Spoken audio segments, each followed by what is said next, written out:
Because the full target length needs multiple responses, this first portion will establish the descent into the Vercors Karst Plateau and carry it forward until you ask to continue. The first cool breath of the Vercors Karst Plateau reaches you before the ground itself seems to arrive, a pale limestone quiet rising through forest shade and open air. Settle in and let the day loosen. We are here at the edge of high stone, where the land holds water by hiding it, where the surface looks still while a slow underground world continues beneath your feet. The wind is light, the grasses are cool, and the plateau waits without needing to explain itself.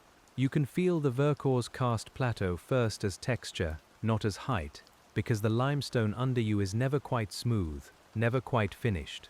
It is weathered into shallow grooves and softened ridges, into pale plates that catch the last blue of evening. Your hand might rest on the stone and feel a faint coldness, as though the mountain has kept some old winter inside it. Is rain breathes mist and lets silence collect in every hollow. Above us, the sky has the wide calm of the French Prealps, but down here on the plateau, the feeling is more inward.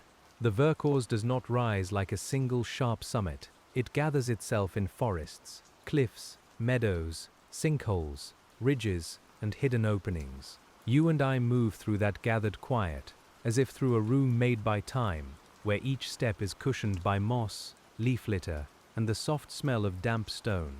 Even the air feels filtered, touched by limestone dust and the green breath of beech leaves. Karst is a slow conversation between water and rock, and tonight we listen from very near the ground. Rain falls clean through the air, gathers a little carbon from soil and roots, and becomes gently able to dissolve limestone. It doesn't rush, and it doesn't force anything. Drop by drop, season by season, it opens hairline cracks, deepens seams, and carries the mountain inward through invisible paths. When you breathe slowly here, you can almost imagine that hidden movement, the land becoming spacious from within, one drop at a time. The Vercors Karst Plateau is full of these quiet entrances, though many are no more than dim folds in the grass. Some are broad depressions where mist settles early. Some are narrow shafts known locally as skylets, dark mouths in the limestone that hold cool air even in summer. We do not need to lean too close. It is enough to stand beside them and feel the temperature change, that small draft of subterranean cold touching your face like a careful hand from below the surface. As we move farther onto the plateau, the outer world becomes softer behind us, and the first layer of this landscape opens in pale stone and evening grass. The ground under you is not flat in the way a plain is flat. It undulates gently, like a settled sea that turned to rock and then learned to breathe. Limestone pavements appear between mats of thyme, alpine flowers, and low resilient plants that have found enough soil in narrow pockets. The stone is ribbed and grooved, its lapias holding shadows in fine channels. You begin to notice how your steps slow by themselves, because the Vercors Karst Plateau asks for attention through texture, not spectacle. In the fading light, every shallow groove seems to have its own small climate. A little moisture darkens one crease. A seed rests in another. A thread of moss follows a line where water once lingered after rain. These details are not decorations. They are the working surface of karst. Water reads the limestone the way a finger reads a page, following weakness, widening patience, and leaving the record in forms you can feel through the soles of your feet. We keep our pace unhurried, and the sound of the world thins around us. There may be a distant bell from far below, softened by slopes and forest, or the faint movement of insects in the grass. Mostly there is the hush of open height. The smell is dry at first, sun-warmed stone and crushed herbs, but near each dip in the ground a cooler breath rises, carrying leaf mold and hidden damp. You can let your shoulders settle as the plateau's quiet becomes larger than thought. Karst landscapes often look empty to a passing eye, but when you stay with them, they become full of small permissions. Water may vanish instead of forming a stream. Soil may gather only where stone allows it. Trees bend their roots around hidden cracks, while grasses hold tight to shallow ledges. The surface teaches restraint. It shows you how much can happen without display, how a landscape can change profoundly while remaining outwardly calm and still. Here, on the Vercors Karst Plateau, the limestone has a long marine memory. These rocks began as sediments in ancient warm seas, built from shells, muds, and fine carbonate grains that settled in layers over enormous spans of time. Later, the earth lifted them into mountain air. Now you stand above that old sea, feeling evening coolness on your skin, while the stone beneath you remembers water in a way older than rivers, older than forests, older than our names. The next layer begins where the stone lowers into shallow basins, and as we follow it, the plateau grows more sheltered and more hushed. A doline opens ahead, like a slow breath drawn into the earth. Its sides are gentle, clothed in grass and small shrubs, and at the bottom the air feels slightly colder. You can imagine mist gathering there before dawn, resting in the bowl while the ridges above brighten first. On the Vercors Karst Plateau, these sinkholes are part of the land's ordinary language, places where dissolved stone, settling soil, and underground drainage shape a soft cup in the surface. We descend only a little, but the difference is clear. The wind loosens its hold, the smell of grass becomes damp and intimate. Small stones lie half-covered by leaves, and the soil has the dark sweetness of a place where water pauses before disappearing. If you listen, there may be no running stream at all, only a porous silence, a quietness made by the fact that much of the water has already gone below your hearing. Karst does not keep water on display for long. Rain slips through fissures, widened joints, and swallow holes, then enters a network of passages that may twist for miles beneath the plateau. Some routes are narrow and temporary, others become caves, galleries, and subterranean rivers. The science is simple in its beginning and vast in its result. Weak carbonic acid meets limestone, calcite dissolves, and time turns cracks into rooms of darkness. You can rest in the thought of that without needing to follow every passage. Beneath your feet, water is moving through black chambers, rounding stone, carrying minerals, and listening to gravity. Above, we stand in twilight, with cool air along our hands, and the first stars beginning to appear. This double world is the great calm of the Vercors Karst Plateau, a visible surface and an unseen depth held together by water. Life gathers around these forms with quiet intelligence. In the doline, plants that like cooler air may linger lower than expected, while sun-loving grasses hold the rim. Beetles move under leaves, roots explore the loosened soil. A fox may pass here after dark, stepping lightly through the hollow, though nothing announces it. You start to feel how the shape of the ground shapes the habits of every living thing, gently, without command, through shade, dampness, shelter, and time. Below this basin, the hidden water continues, and we follow its imagined path into the darker breathing places of the plateau. The entrance to a cave is not always dramatic. Sometimes it is just a darker fold under rock, a place where the air changes before the eye understands why. As you stand near it, the warmth of the day falls away. A cool breath slips outward, smelling of wet limestone, clay, and old mineral stillness. The Vercors Karst Plateau is known for these hidden interiors, where the mountain has opened itself slowly and kept its rooms in shadow. We do not hurry inside. We let our eyes adjust to the gentler dark, where edges soften and sound becomes rounder. A drop falls somewhere ahead, then another, each one spaced by enough silence to make the pause feel wide. The stone underfoot may be slick in places, and the walls hold a faint sheen where moisture has touched them for centuries. You can feel the cave asking for slower breathing, slower thought, and smaller movements. Inside Karst, the work of water becomes visible in another way. Stalactites form where mineral-rich drops hang from ceilings and leave behind tiny rings of calcite. Stalagmites rise from the floor where those drops land and release more of their dissolved stone. Flowstone spreads like frozen fabric over walls and slopes. None of it is fast. These forms grow by patience so extreme that a human lifetime feels like only a warm exhale passing through cold air. You and I move as listeners here, more than visitors. The cave speaks in drips, in the faintest draft, in the muffled sound of our own steps returning from stone. There is no need to fill the darkness with explanation. The science has already become atmosphere.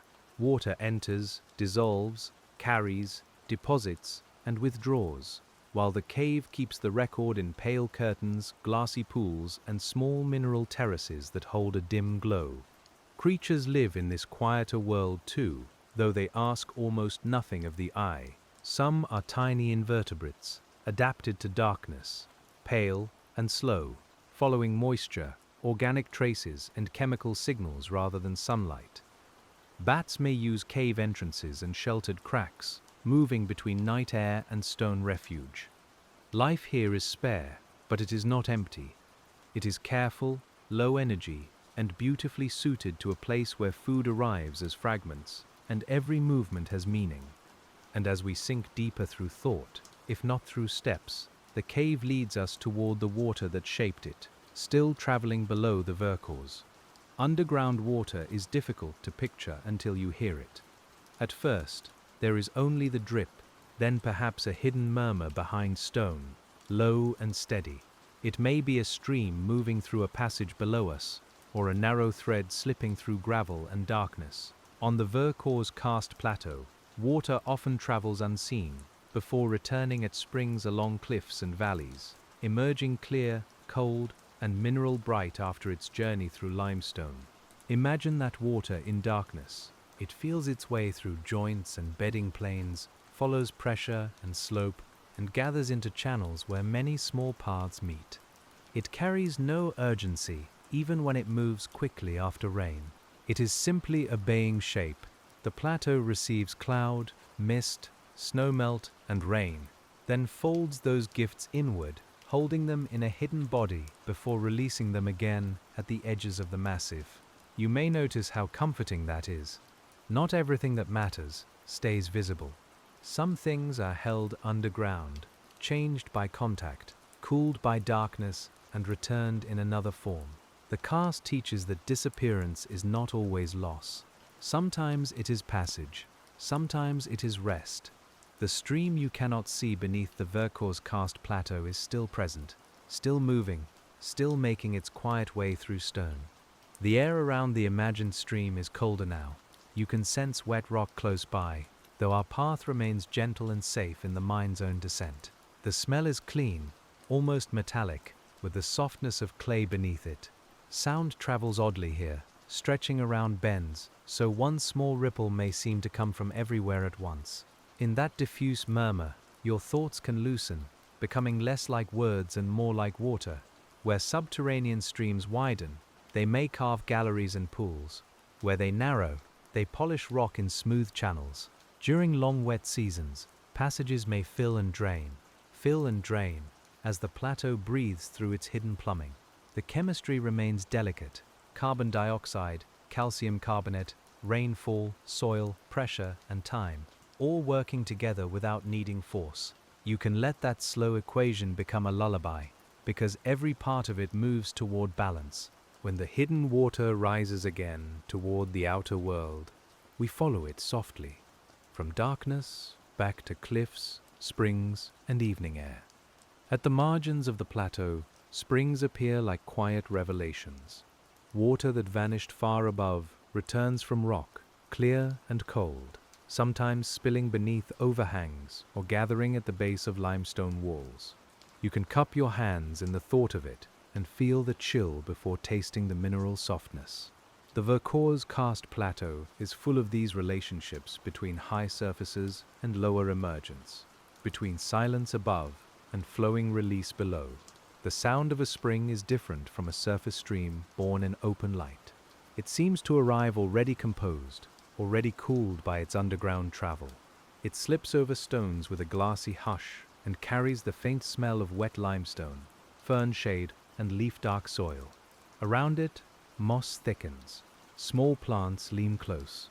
The air becomes more humid against your skin, and the world narrows into a circle of green. You and I pause here because springs are places where hidden time becomes touchable. The water has passed through cracks too narrow to imagine, through chambers no daylight enters, through stone that once belonged to an ancient sea. Now it moves over your fingers in the present moment, cold enough to wake the skin but gentle enough to keep the mind calm. It is old and new at once, a quiet contradiction held in a stream. In karst country, springs may change with the seasons. After heavy rain or snowmelt, they swell and run stronger. In drier times, some diminish, while deeper roots continue their slower work below. The plateau is not a machine with one rhythm. It is a living geological system, responding to weather, temperature, soil, vegetation, and the patient dissolving of limestone. You can feel that responsiveness as a kind of breathing, broad and nearly silent. Life gathers at these emergence points with soft persistence. Insects skim the damp air. Mosses and liverworts hold droplets like small lamps when low light touches them. Salamanders may move through wet leaves in the cool of night, while birds come quietly to drink and vanish again into branches. Nothing here needs to be announced. The spring makes a small world around itself, and we are only resting at its edge. As the water runs away into lower shadows, we turn back toward the high plateau, where forest holds the karst in a slower green shelter. The forest of the Vercors Karst Plateau changes the sound of everything. Under beech and fir, footsteps soften, wind breaks into many smaller movements, and the limestone becomes partly hidden beneath roots, leaves, and moss. The air smells of bark, damp soil, resin, and the cool underside of stones. You can feel the temperature drop beneath the canopy, as though the trees have gathered evening early and held it close in shade. Here, karst is less exposed but no less present. Roots enter cracks and widen them slowly. Fallen leaves create soil acids that help rainwater dissolve the limestone below. Snowmelt sinks through the forest floor in spring, carrying dissolved carbon from decaying matter into the rock's fine openings. The forest and the stone are not separate layers. They work together, above and below, green life and pale geology sharing one breath. You begin to notice how the trees choose their places. A beech may rise from a pocket of deeper soil, its smooth trunk pale in twilight. Fir roots may grip a broken limestone ridge where moisture lingers. In small hollows, cold air settles, and the plants shift subtly, as if the forest were listening to temperature with every leaf. We move through this pattern slowly, letting the Vercors reveal itself in increments. There is comfort in a forest growing over hollow ground. It reminds you that emptiness beneath does not mean absence. It can mean storage, shelter, passage, and coolness. The roots do not fear the spaces below them. They use what they can, bend where they must, and hold the thin soil through season after season. As you breathe with the forest, you may feel your own hidden spaces becoming less troubled, more roomy. Animals move through this green layer with the same unhurried belonging. A chamois may cross a limestone slope at dawn, placing each hoof with soft precision. Deer leave narrow traces through shrubs. Owls wait in darkness where sound travels cleanly between trunks. Higher above, vultures may ride warm air along cliffs, not as omens, but as part of the plateau's patient ecology, wide-winged and quiet. Below the trees, the stone continues to open, and as the forest thins, we rise into meadows where the karst shows its pale bones again. The high meadows of the Vercors Karst Plateau feel spacious after the forest's close breath. Grass bends in the evening air, and limestone ridges appear like sleeping backs under the turf. Flowers grow where soil has gathered, small and bright in the last light, while bare stone keeps a faint silver tone. You can smell dry stems, wild herbs, and the cool mineral scent that comes when the day releases its heat. These open places are shaped by thin soils and hidden drainage. Water does not linger long at the surface, unless clay or compacted sediment holds it for a while. In many places, rain slips down through the meadow, into fissures below the roots, leaving plants adapted to dryness, wind, and sudden cold. The result is not barrenness.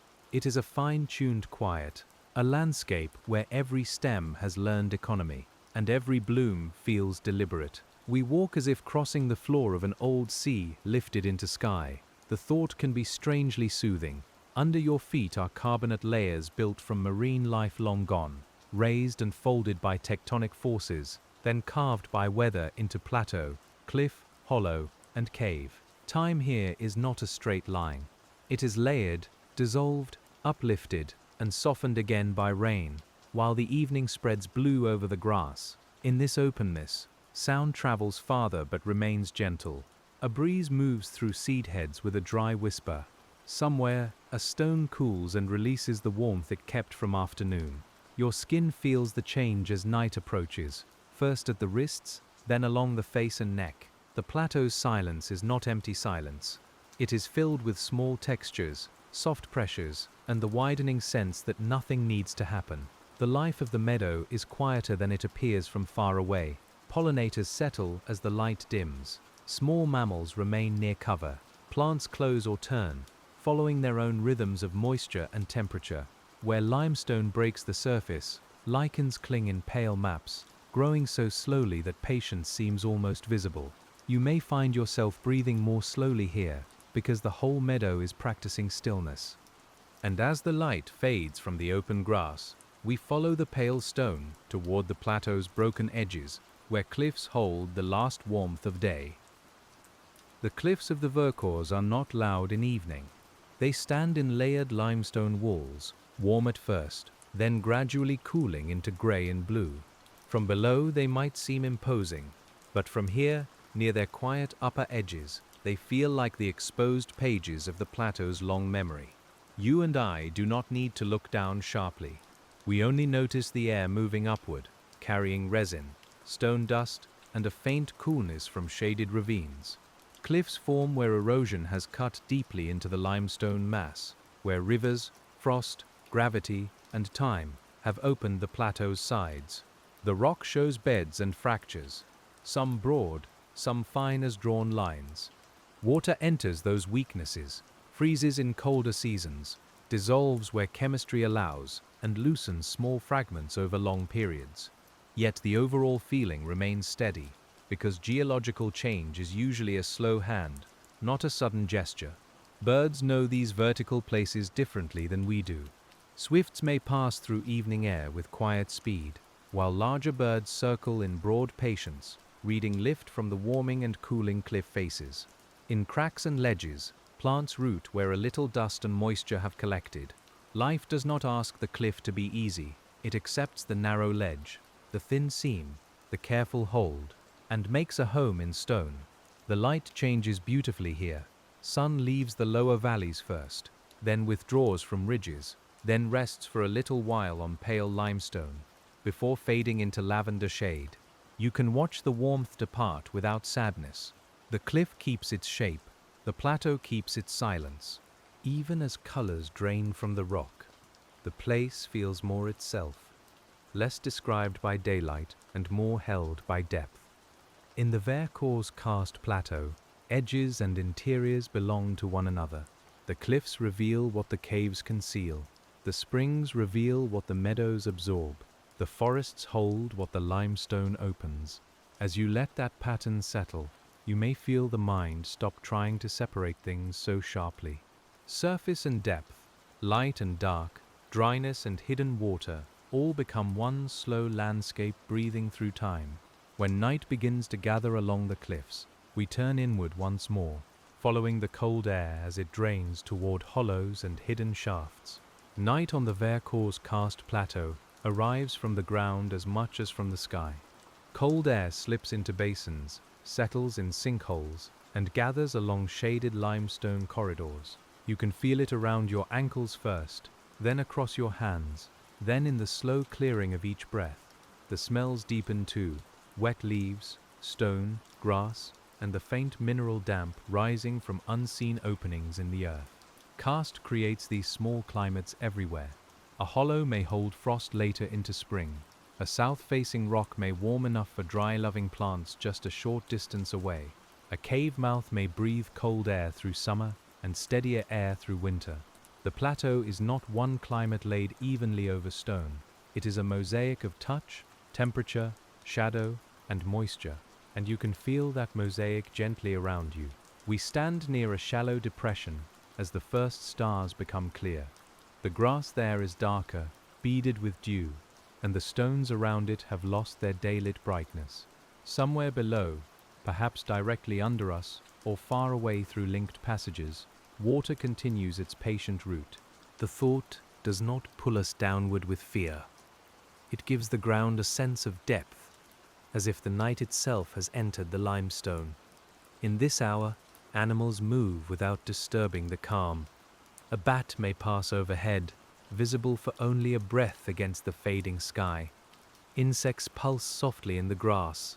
A nocturnal bird calls once from the forest edge, then leaves the air quiet again. You hear these sounds not as interruptions, but as small stitches in the fabric of stillness, each one making the quiet feel more complete. The darkness here is gentle because it belongs to the place. It fills cave mouths, settles under trees, gathers in grooves of stone, and pools in dolines like cool water. You do not have to see everything for the landscape to remain with you.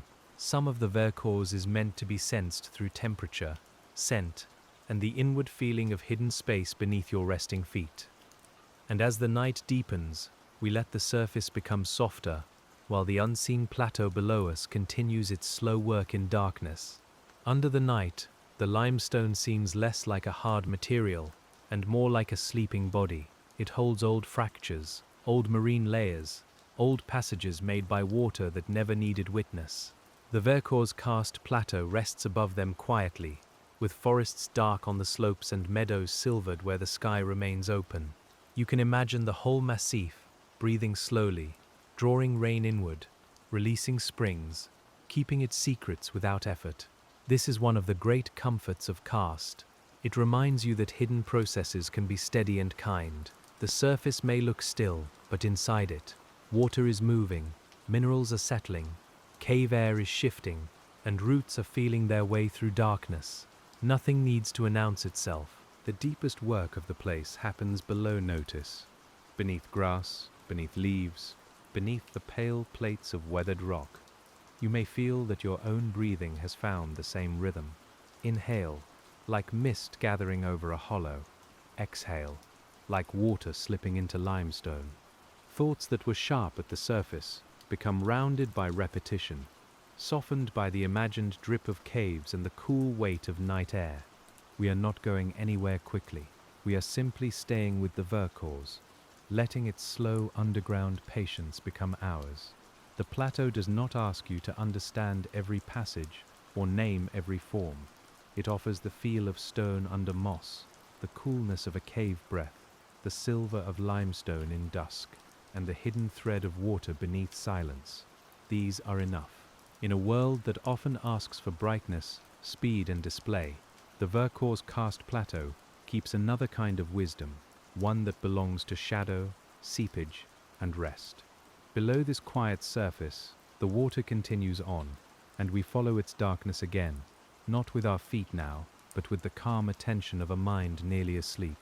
At first, the darkness we follow is only imagined, a cool passage under the meadow, where water moves without shine.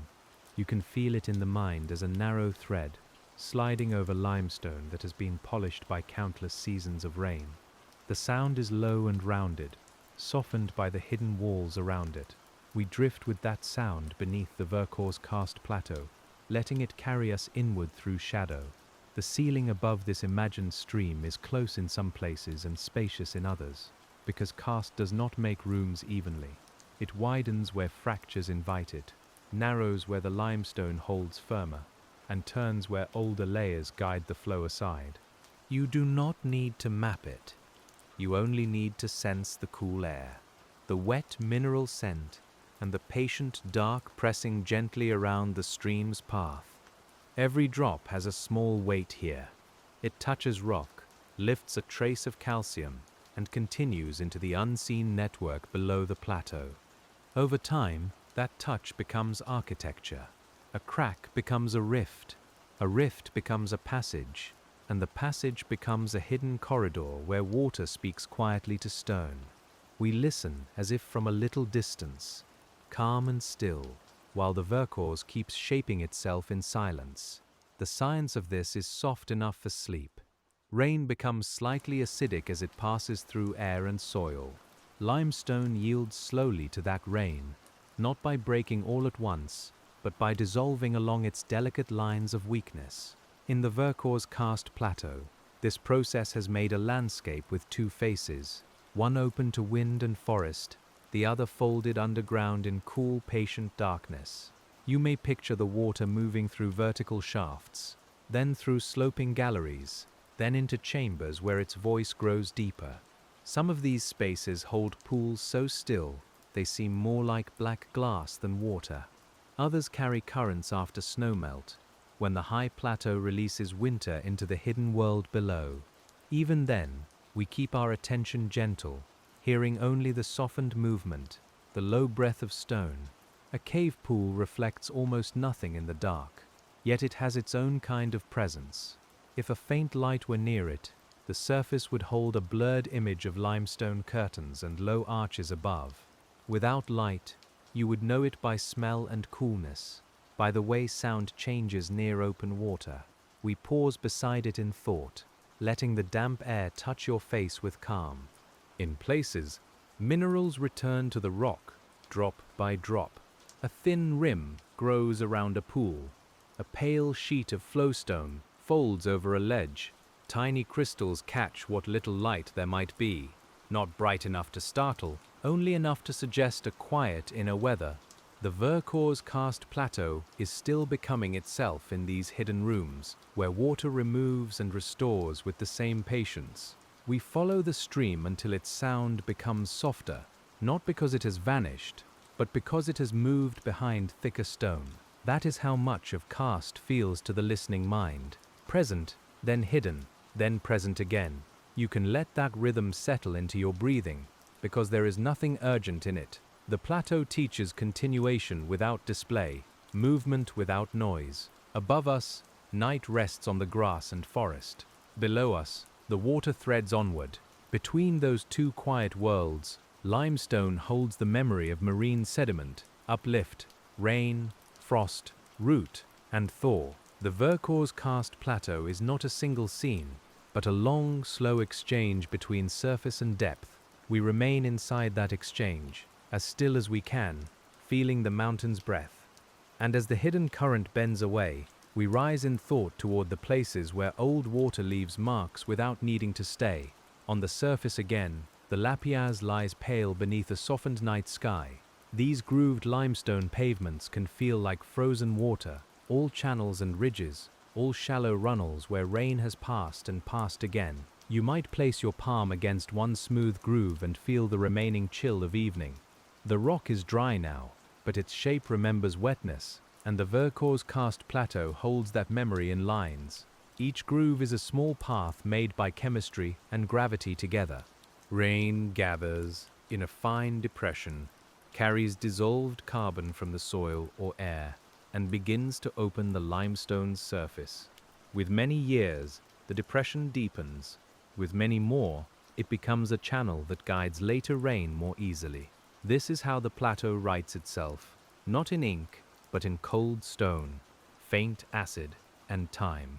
You can smell crushed plants between the slabs, because life enters wherever the stone allows a little shelter. Moss darkens the narrow slots. Grass roots search for grains of soil.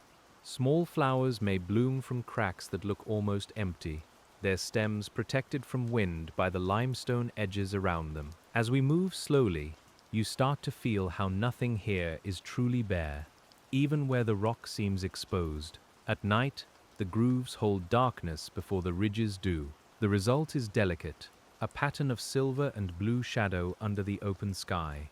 There is no hard edge to it, only gradual difference, the way one thought becomes another when sleep is near. We follow those shallow runnels with our eyes, and each one seems to lead downward, toward the plateau's unseen interior, toward rest. Frost also has a quiet role in shaping this place. In colder seasons, water enters cracks, freezes, expands, and loosens tiny pieces of stone. Thaw returns, rain comes again, and the surface changes by a little more. The Vercors Karst Plateau carries both dissolution and frost in its form. Chemistry and weather working side by side, neither hurried, neither loud, both part of the same slowness. You may notice that the stone feels older in darkness. Daylight shows detail, but night gives age back to the land. Under stars, the limestone pavement is less like a surface and more like a threshold, something between the open air and the hidden mountain below. We stand there together, breathing cool air, hearing very little, letting the pale ridges hold our attention without asking for effort. Where soil gathers between the stones, the scent grows warmer and more organic.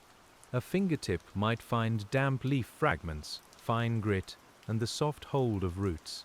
These pockets matter. They allow meadow plants to return, shrubs to anchor, and insects to shelter when the wind crosses the open plateau. Karst may seem severe from far away, but close by, it offers countless small rooms for life. And as we move across these pale pavements, the ground begins to fold again, drawing us toward broader hollows where cold air and moonlight collect. A wide hollow opens ahead, not steep, not dramatic, only lowered gently into the body of the plateau. The grass at its floor is darker with dew, and the air feels quietly gathered there. You can sense how the night has settled first in that basin, filling it with coolness from the bottom up.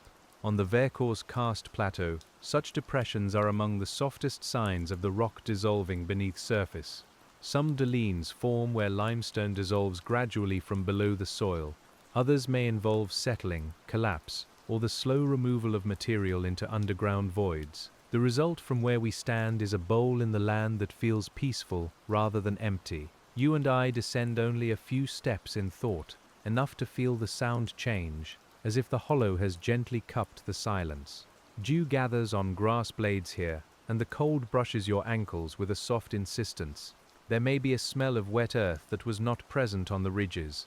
If you kneel in imagination, the soil seems deeper, darker, and more held. These small differences show how form guides atmosphere, how a shallow basin can make its own weather for mosses, roots, insects, and seeds. The Vercors Karst Plateau is full of these subtle variations, and they help the mind slow down. A ridge warms, a hollow cools, a fissure breathes, a meadow drains. Each place has a slightly different rhythm, and none of them need to be rushed through. We move as if the plateau were teaching us to feel small changes again, the kind that disappear when the day is too bright. In the deepest part of the hollow, water may not be visible at all. It has likely passed downward already, through soil and fractured rock, joining the hidden drainage below. Still, the basin keeps the trace of water's presence in its shape, its dampness, and its softer growth. You can rest in that idea that something absent can still leave the world more gentle, more formed, more known. The plants here seem to lean into the night. Their leaves hold moisture, and their stems stand quieter, without the day's insects moving between them. Somewhere beneath them, roots make fine contact with soil particles and stone dust. The work is intricate and almost soundless. As we linger, the hollow becomes a small cradle in the plateau, a place where the landscape gathers itself inward and settles. And below this cooled basin, the unseen fissures continue, drawing rain and snowmelt toward older, deeper roots under the limestone. Snow changes the Vercors Karst Plateau with remarkable quiet. In winter, it softens every ridge and fills the grooves of lapiaz until the stone's sharpest details rest beneath white cover. You can imagine standing there in cold air, hearing almost nothing, while the forest edges become blue and the hollows hold a deeper shade. The snow does not erase the karst. It only lets it sleep under white. When thaw comes, the hidden work resumes with tenderness. Meltwater enters cracks in slow pulses, colder than summer rain, carrying the memory of winter downward. Some of it runs briefly over frozen ground. Some sinks wherever the limestone is open enough to receive it. The plateau drinks from above and releases below, and in that exchange, you can feel the seasons breathing through rock, root, and water. Spring on the plateau is not sudden in the way some landscapes announce it. It arrives through damp smells, through softer soil in hollows, through the widening sound of springs at the margins. Under trees, snow lingers in patches. On south-facing limestone, early plants find warmth and begin quietly. We walk through this imagined season slowly, feeling cold shade and mild sunlight alternate across your skin like a whisper. Karst aquifers respond to these changes in complex ways. Water may travel quickly through open conduits after melt or heavy rain, while other portions move more slowly through smaller fissures and porous zones. That means a spring can carry both recent weather and older stored water at once. The Vercors Karst Plateau is layered, even in its flow, mixing fresh arrival with deeper patience in the same current. You do not need the technical map to feel the truth of it. The land receives more than it shows. It holds more than it names. A meadow may seem quiet, while a spring far below grows stronger, answering snow that fell on high stone days, or weeks before. We stand between cause and appearance, letting that delay soothe the mind, because not every response in nature is immediate. Summer brings another kind of softness. The limestone warms under long light, and the scent of herbs rises in open places. Forest shade becomes a refuge of cool air and green dimness. Caves breathe steadily from the depths, offering that unmistakable mineral chill at their thresholds. The Vercors Karst Plateau holds warmth and cold side by side, and as we pass between them, your body understands contrast without needing words. In autumn, leaves settle into cracks and hollows. Rain darkens the stone, and the grooves of the lapiaz shine faintly. The forest smells richer, more inward, full of fungi, wet bark, and slow decay feeding the soil. Water carries some of that dissolved life downward, into the chemistry of karst, where even fallen leaves become part of the mountain's patient shaping. We follow that season gently, step by step, and as the seasons pass through our quiet imagining, the plateau remains, receiving each one into limestone, soil, forest, and hidden stream. The Vercors Karst Plateau has a way of making time feel wider than the present moment. You sense it in the pale rock, in the lifted marine layers, and in the slow erosion of valleys around the massif. This is not time as a clock keeps it. It is time as stone keeps it, in thickness, bedding, fracture, dissolution, uplift, and weather. Long before these forests grew here, carbonate sediments settled in ancient seas. Shell fragments, lime mud, and tiny marine remains became layers that later hardened into limestone. Then tectonic forces raised them, folded them, and made them available to rain, frost, and running water. When you stand on the plateau now, you stand on the quiet after all of that, a place where old ocean has become high land. There is something deeply restful in that transformation. The sea did not vanish completely. It changed state. It became stone under your feet, cliffs at the horizon, caves below, and mineral taste in cold springs. You and I can breathe with that long continuity, letting it loosen the small urgency of the day. The Vercors carries an ancient sea upward into air, then lets rain return it slowly toward water. Even the fossils, where they appear, are not there as curiosities alone. They are reminders that the plateau's stillness is full of former life, pressed and changed beyond recognition in many places, preserved more clearly in others. The rock remembers warm shallows and marine organisms, though now it feels night air, mountain weather, and alpine wind. In that deep shift, there is no drama, only duration. The karst process adds another layer of time over the geological one. Once limestone is exposed, water begins its fine work along joints, bedding planes, and fractures. The visible surface becomes patterned, and the hidden interior becomes spacious. Valleys deepen around the massif, caves form and drain, springs shift, and the plateau slowly rearranges the path of water through its body. We feel only the calm result. When you imagine such time, your own breathing can become less hurried. A thought rises, dissolves a little, and passes on. Another thought follows a familiar groove, then softens at the edge. The mind itself becomes karst-like, opening where patience touches it repeatedly. We rest inside that comparison lightly, not forcing meaning, only noticing how the Vercors makes room for inward quiet. And as that older time settles around us, we return to the living surface, where forest, meadow, and stone share the night air. The beech trunks in the dark forest look smooth and pale, Almost like columns of softened moonlight, their leaves, when stirred by a faint breeze, make a sound like water heard from far away. Beneath them, the ground is uneven with roots and buried limestone, and each footfall in imagination lands on leaf litter with a muted sound. The Vercors Karst Plateau feels sheltered here, held in green darkness. Beech forests change the water before it enters the rock. Leaves slow rainfall, branches divide it, and the forest floor absorbs and releases it through humus, roots, and small channels. Carbon dioxide from soil life mixes into that water, increasing its ability to dissolve limestone below. In this way, the forest is not simply growing on karst, it is helping the karst continue, quietly and intimately, through soil. You can smell that partnership in the damp ground. It is not just mineral, and not just leafy. It is a mingled scent, cool stone under rich decay, a clean wetness beneath the warm memory of summer leaves. We pause under the branches and let the air fill your lungs slowly. Each breath brings the forest closer until the distinction between outside and inside feels softer, less certain. Small creatures make their lives among these layers. Beetles pass beneath bark. Worms turn the soil where moisture allows. Fungi thread through leaf litter and wood, carrying nutrients in hidden networks as delicate as any underground stream. You may not see them, but the forest's quiet depends on them. They are the soft maintenance of the place, the unseen work that lets roots grip, leaves return, and life continue. In the Vercors, forest and limestone often create a beautiful restraint. Trees do not grow everywhere with equal ease. Some places are too thin, too dry, too exposed, or too fractured. Other pockets hold enough moisture and soil for deeper shade.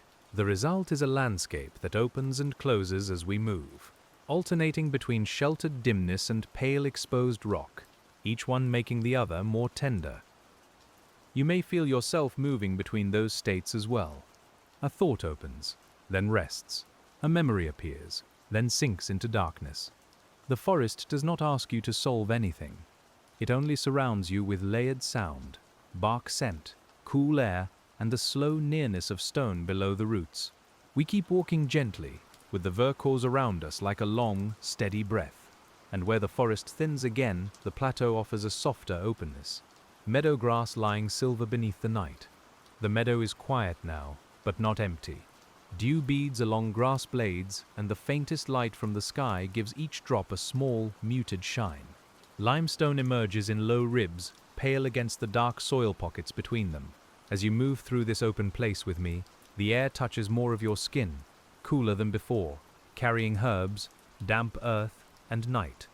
Grassland on karst often depends on thin soil and drainage that does not linger. Plants learn to hold moisture carefully, to root in narrow pockets, and to flower when season and weather allow. Some species prefer the dry, open limestone. Others gather near depressions where soil deepens and cold air settles. The Vercors Karst Plateau becomes a quiet arrangement of small preferences, each plant placed by water, light, and stone. You start to notice the smallest things first. A low rosette of leaves pressed near the ground, a stem bending under dew, lichen tracing the rock with pale green, grey, and yellow crusts so thin they seem painted by the air itself.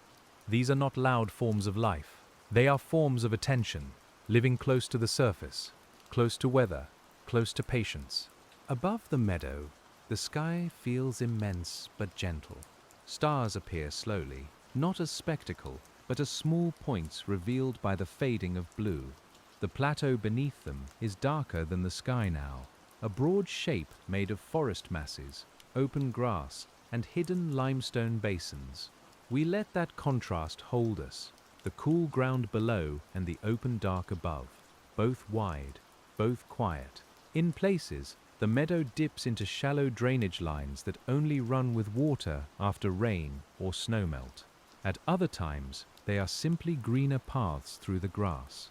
Traces of temporary flow. Karst often leaves such suggestions, signs of water without water present.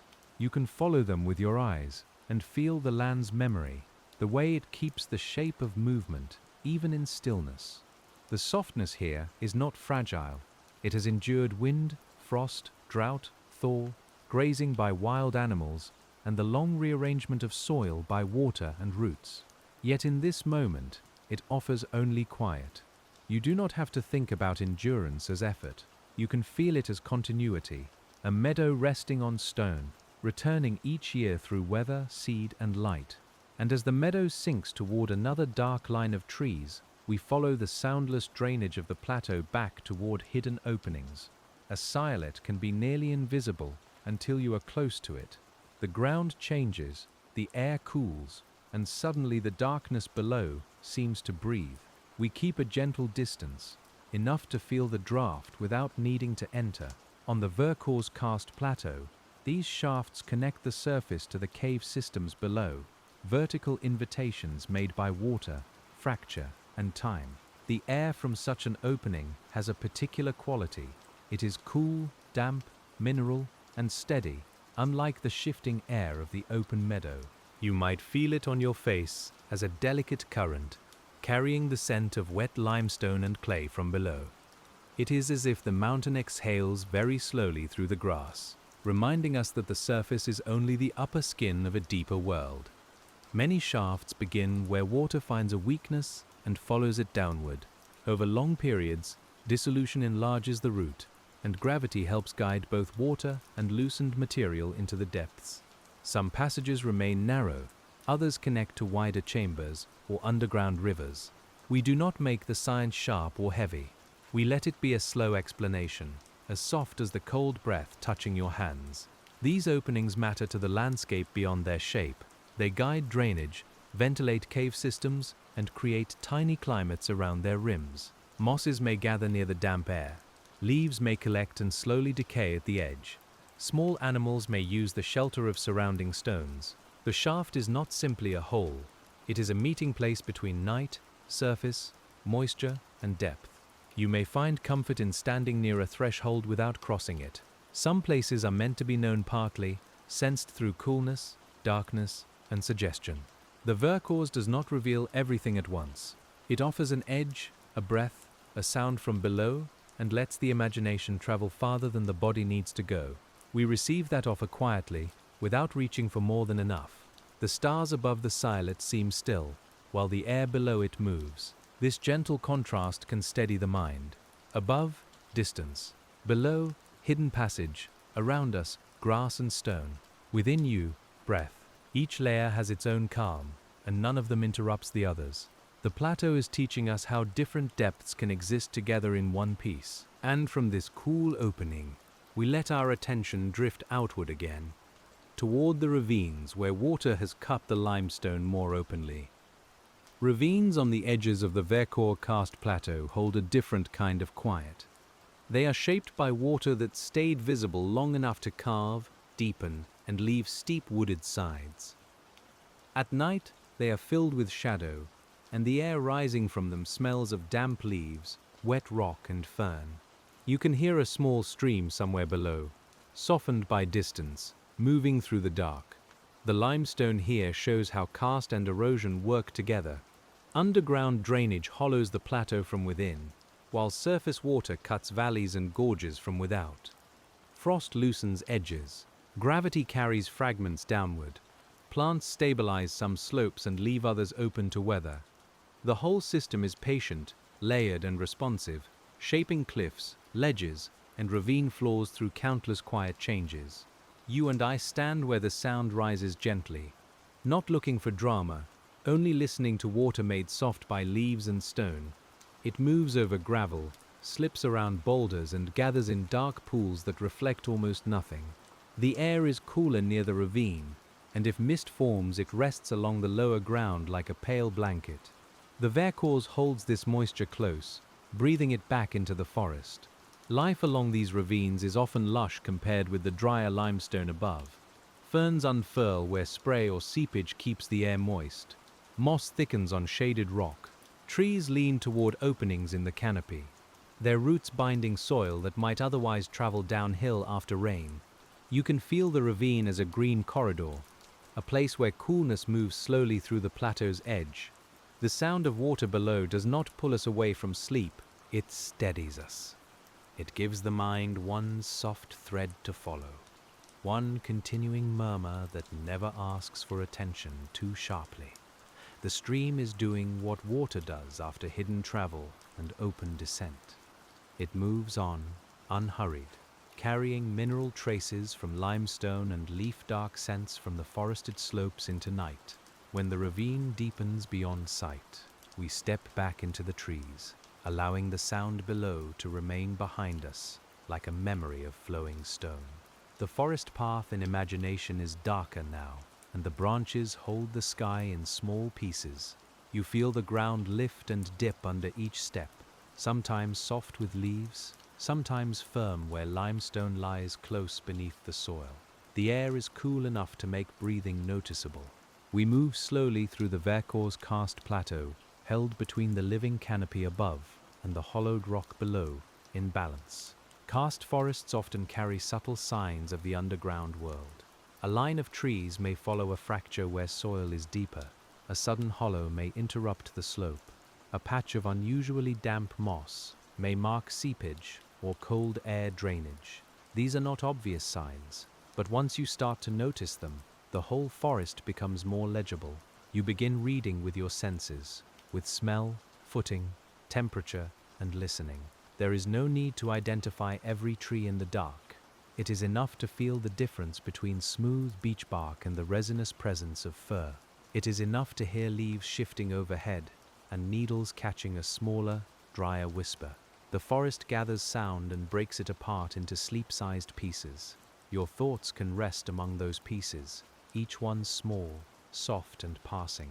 Beneath the roots, mineral water continues to circulate through unseen cracks. It may spend hours in one root, days in another, or much longer in slower fissures where contact with rock is intimate and sustained.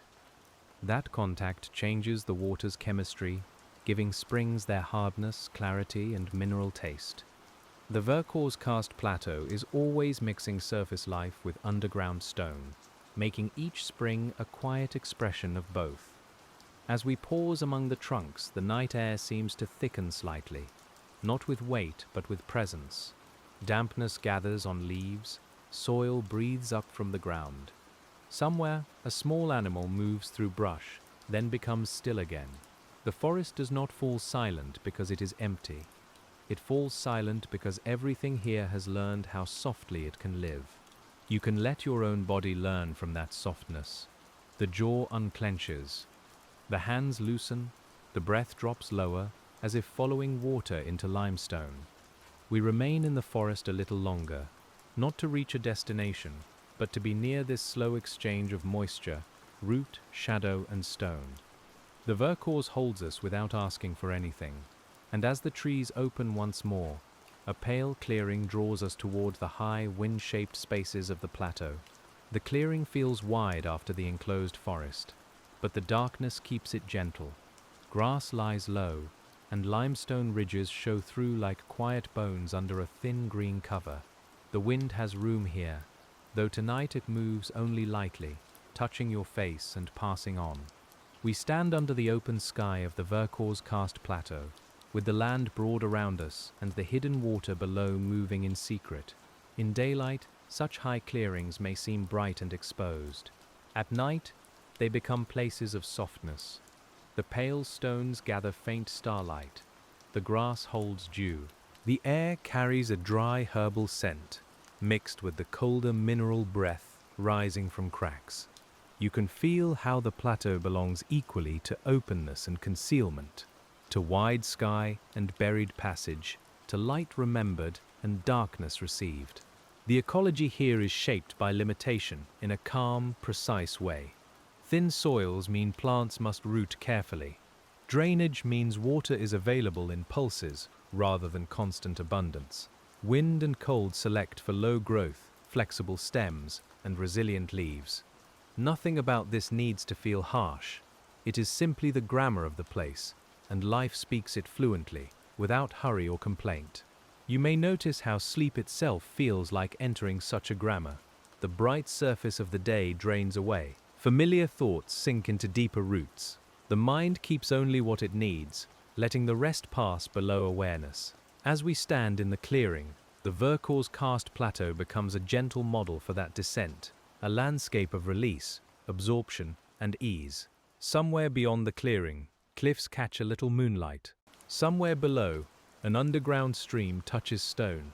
Around us, grass, roots, insects, and lichen continue their quiet lives. The scale of it is large, but the feeling is intimate, because you are not asked to hold the whole plateau at once. You can rest with one breath, one scent, one pale stone, one patch of dew, and from this open ground, we let the night carry us toward the older shapes beneath the meadow, where limestone layers remember the sea. The ancient marine origin of the Vercors Karst Plateau gives the landscape a dreamlike depth. You stand among mountain grasses, yet the rock beneath them began in water. Lime mud settled. Shells broke down. Tiny organisms contributed their mineral remains to layers that would one day rise into air. The plateau is therefore not an escape from the sea, but a sea transformed into stillness, height, and stone. It is soothing to imagine that long change without sharp edges. Sediment became rock. Rock lifted into mountains. Mountains met rain. Rain entered cracks. Cracks opened into caves. Caves guided springs. Each stage folded into the next over spans too large for worry to cross. We let those stages pass through the mind like slow waves, each one arriving, softening and moving onward into quiet.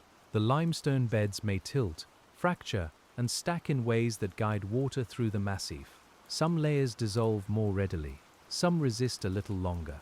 Joints created by tectonic stress become invitations for water, and bedding planes become horizontal routes through the rock. In this way, the old structure of the stone determines the present movement of water, and the past remains gently active beneath you.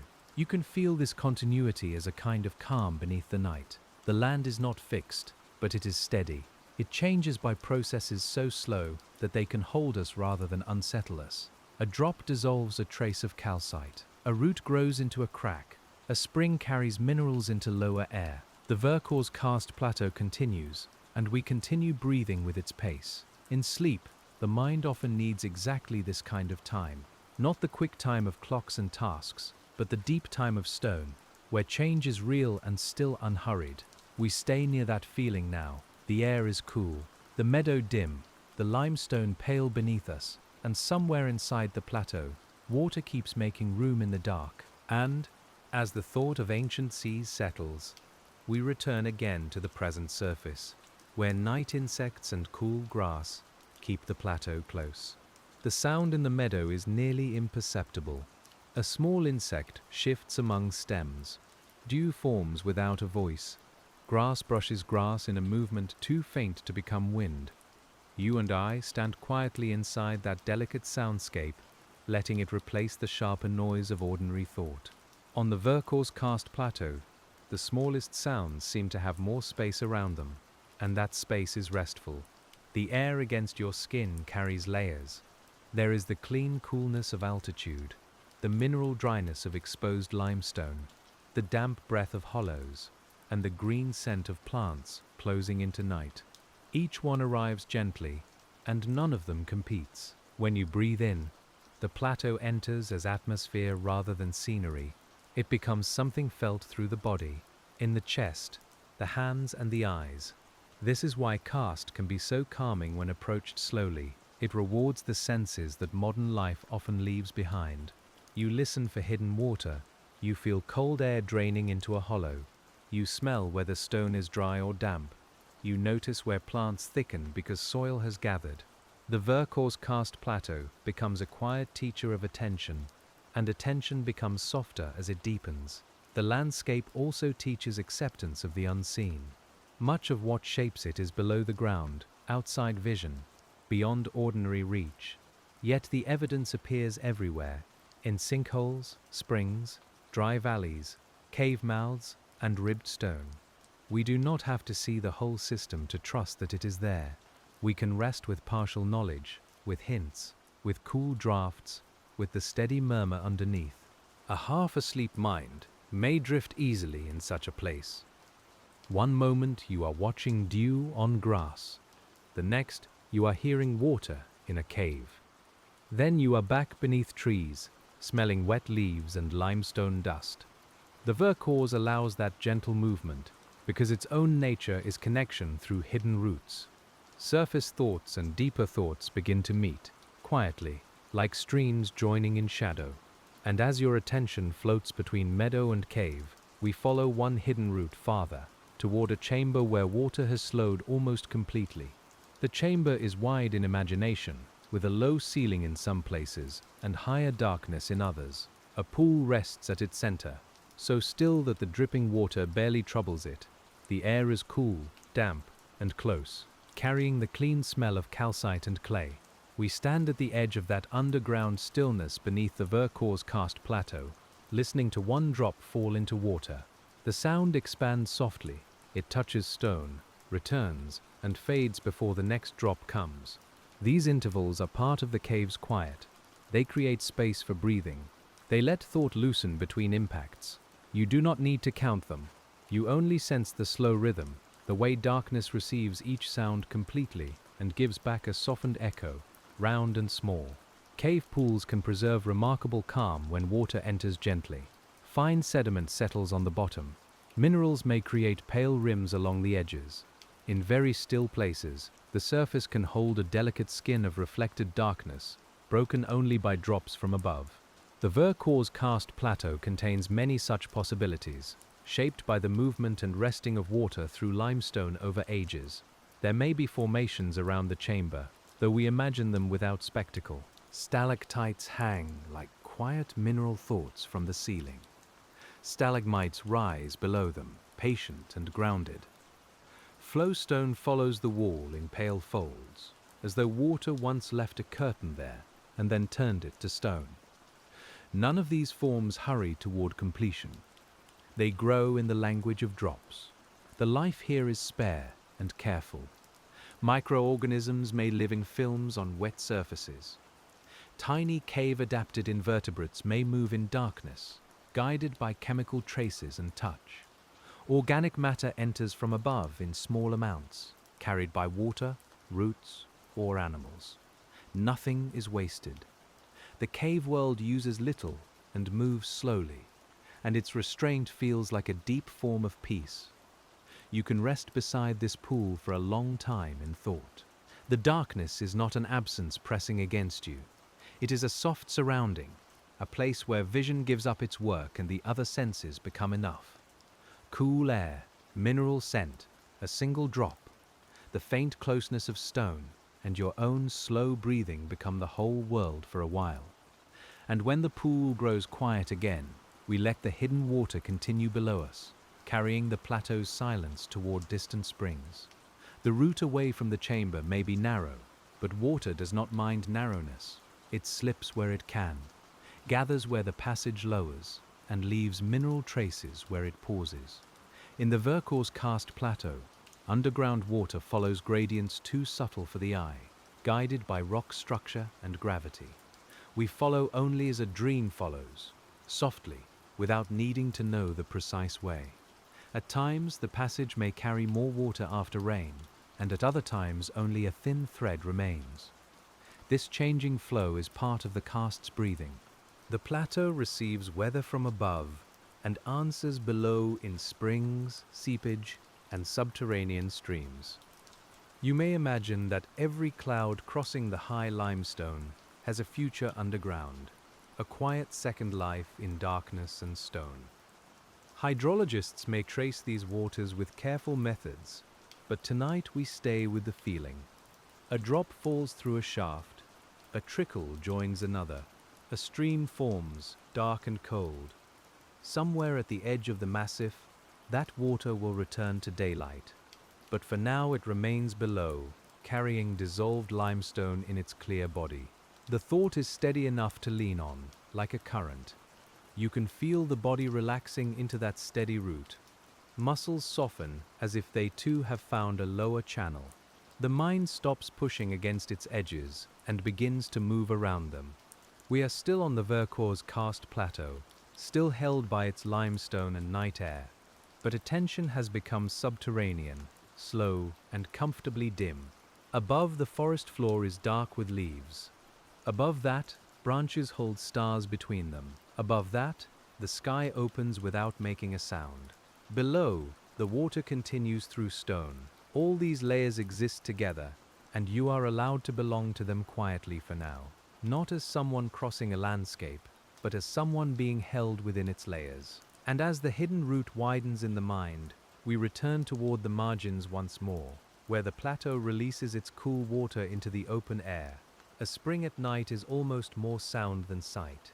You hear it before you see it, a low continuous spilling under branches or beside limestone blocks. The water is cold from its passage through the mountain, and the air around it feels freshly washed. We kneel near it in imagination, close enough to sense the spray, while the Vercors Karst Plateau gives back what it has carried in darkness. The spring's clarity comes from travel through stone, though clarity does not mean simplicity. It may contain dissolved calcium and bicarbonate, traces of the limestone it has touched, and the memory of soil and rain from far above. Its temperature is steadier than the air. Its flow may rise and fall with seasons. It is both a place and a process, a visible moment in a long-hidden cycle. Moss around the spring is thick and luminous in the faintest light. Ferns bend close. Wet stones shine softly, their surfaces darkened by constant touch. The smell is green, mineral, and cool enough to feel almost like sound in the lungs. You can let your hands rest near the water, not needing to drink, only sensing the freshness rising from it, the quiet return of the underground. Life attends this water patiently. Small insects gather near the damp margins. Roots reach toward the stable moisture. Amphibians may move through leaf litter when conditions are right, their bodies suited to cool wetness and shadow. The spring gives a small steadiness to everything near it. In a karst landscape, where surface water often disappears, such emergence feels like a gentle gift. The Vercors Karst Plateau is full of these linked gestures. Water falls, sinks, travels, cools, dissolves and returns. The surface may be dry under moonlight while a spring below continues to speak. That contrast is part of the place's calm. It shows that the hidden world is not separate from the visible one. It is the visible world's deeper breathing. We stay with the sound until it becomes familiar enough to fade into the background of sleep. The spring keeps moving, but attention softens around it. Leaves shift, a branch settles. Water touches stone again and again. Nothing begins sharply, and nothing ends sharply. The night simply carries each small sound into the next, while your breathing follows the same ease. And as the spring flows away through its shaded channel, we let the sound remain behind us and return to the broad plateau under stars. The open plateau feels even quieter after the spring. Without flowing water nearby, the silence becomes wide again, stretched over grass, limestone, and low dark shrubs.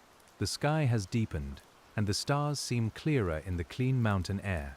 You and I move slowly across the Vercors Karst Plateau, letting the ground's pale shapes guide us through the night. In the distance, the forest edge is a darker mass against the horizon. Nearer to us, the limestone breaks the meadow in low ridges and shallow channels. Dew cools the grass. The air smells of stone and herbs, with a faint dampness rising from hollows. Every sensory detail arrives softly, as if wrapped in darkness before it reaches you. There is nothing bright enough to disturb rest. Geologically, this surface is always connected to the interior. A crack beneath a grass tuft may lead to a fissure may join a shaft may meet a conduit, and that conduit may carry water toward a spring outside our view. This network is not visible, but its presence changes how the land feels. The plateau becomes less like a floor and more like a breathing skin. You may sense that beneath each step there is depth, but the feeling remains peaceful. The ground supports you. The hidden spaces do not take that away. They add quiet dimension, a reminder that solidity and emptiness can belong together. The Vercors Karst Plateau is held by that relationship, by rock strong enough to stand and open enough to receive water. The plants around us are also part of the receiving. Roots slow erosion. Leaves become soil. Soil changes rain. Rain changes limestone. Each layer enters the next in ways that are both ordinary and profound. When we move slowly enough, these relationships no longer feel like facts arranged in the mind. They feel like the landscape itself, breathing through connection. And as the stars settle deeper into the dark, we turn toward a faint rise where the limestone is bare and cool beneath the open sky. The bare rock feels firm, but not severe.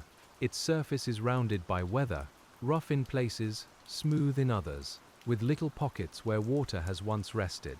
You can imagine sitting near it, feeling the coolness come through the air from stone that has released the last of the day's warmth. The Vercors Karst Plateau offers this pale resting place without ceremony, just rock, grass, and silence. Limestone is often described through its chemistry, yet to the senses it is also a color, a touch, and a temperature. It can be white, gray, cream, or faintly blue under night. It can feel dry and powdery in sun, slick after rain, cold at dusk, or moss-softened where shade holds moisture. We stay close to these simple truths because they keep the science grounded in the body. The surface pitting around us comes from water lingering in tiny imperfections. A small hollow collects a drop. The drop dissolves a little calcite. The hollow deepens, then holds the next drop more easily.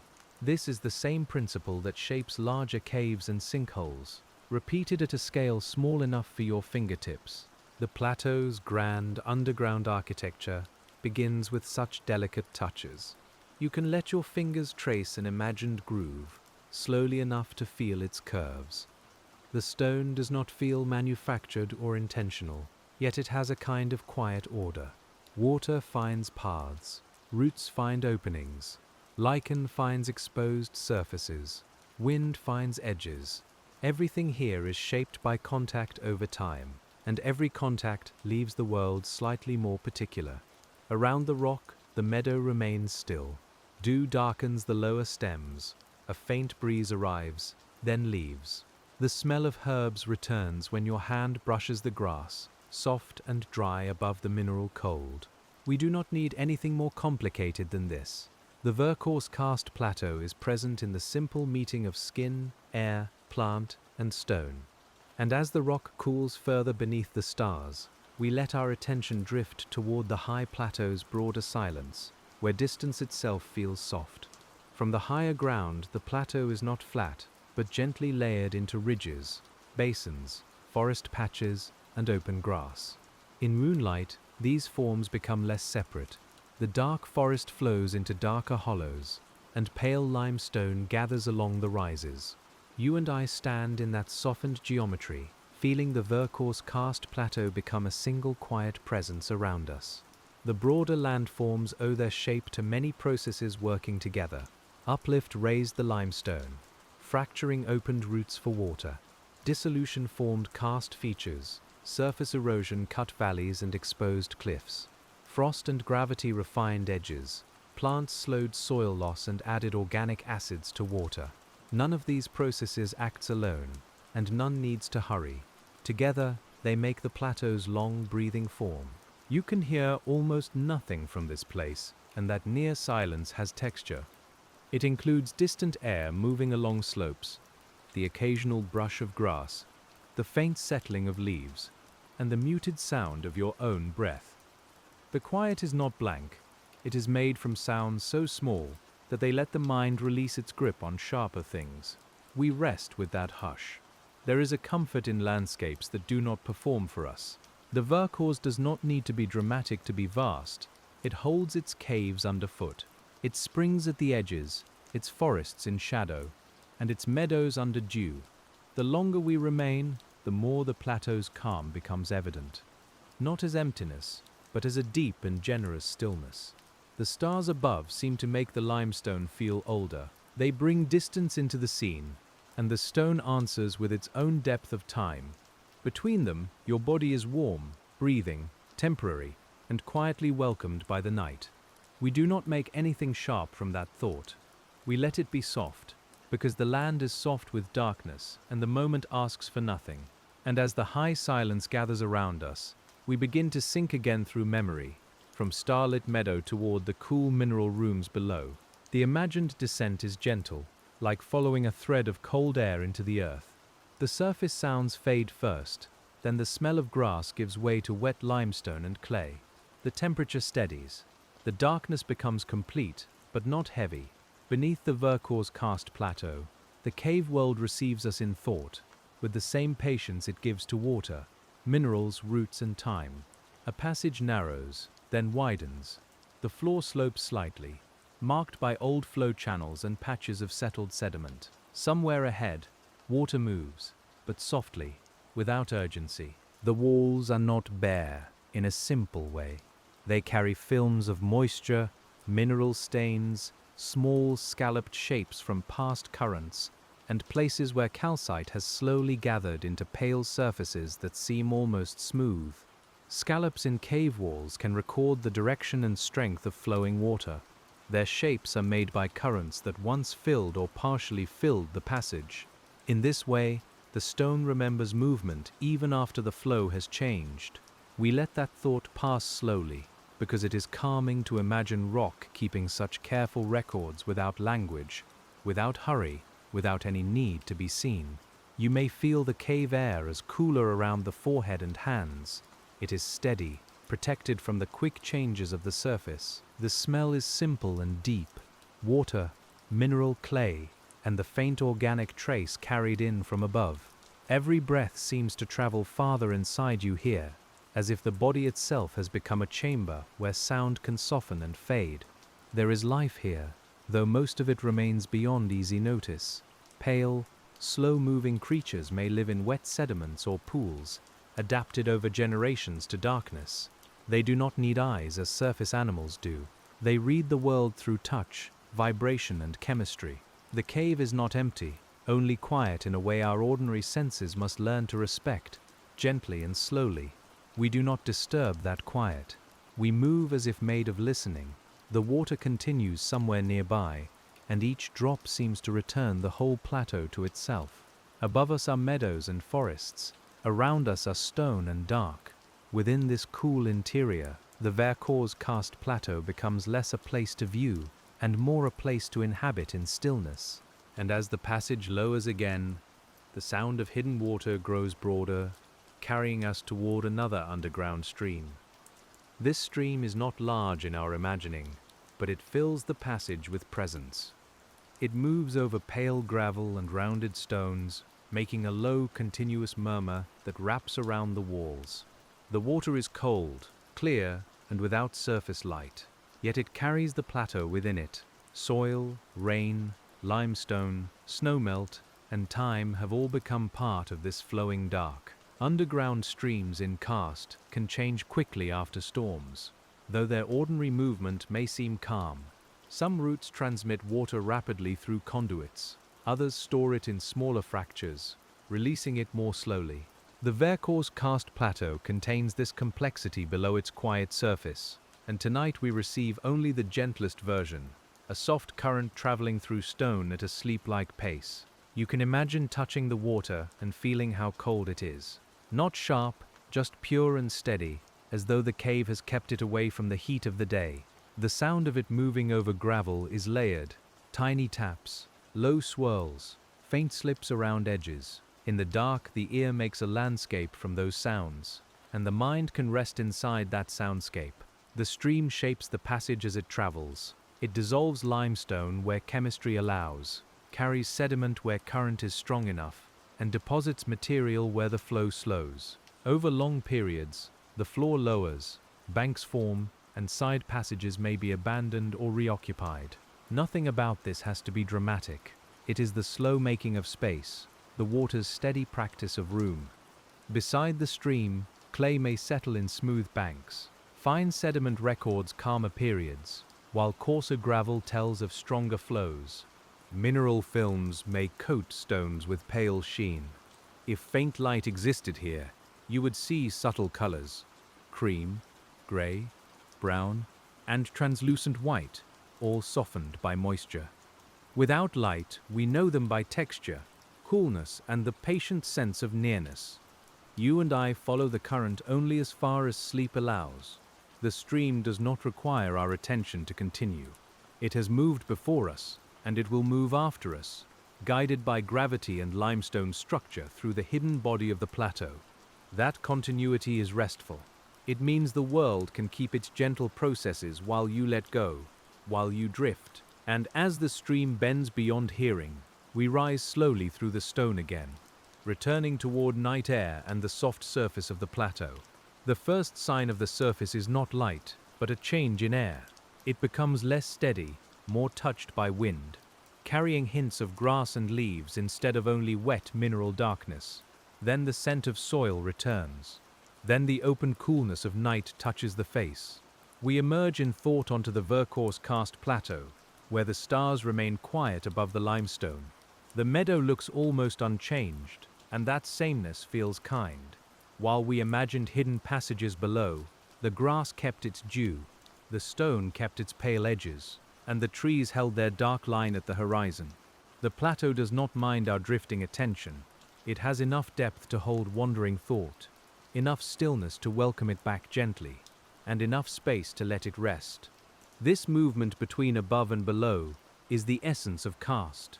The landscape cannot be understood only from the surface, and yet the surface is where we feel it most directly.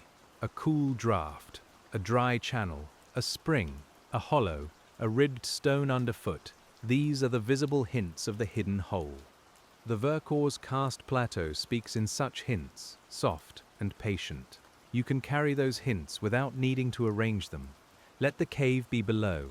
Let the meadow be around you. Let the forest wait at the edge. Let the spring continue elsewhere. Sleep does not require a complete map. It needs a place to surrender effort, and this plateau offers one in limestone, dew, shadow, and the long inward movement of water.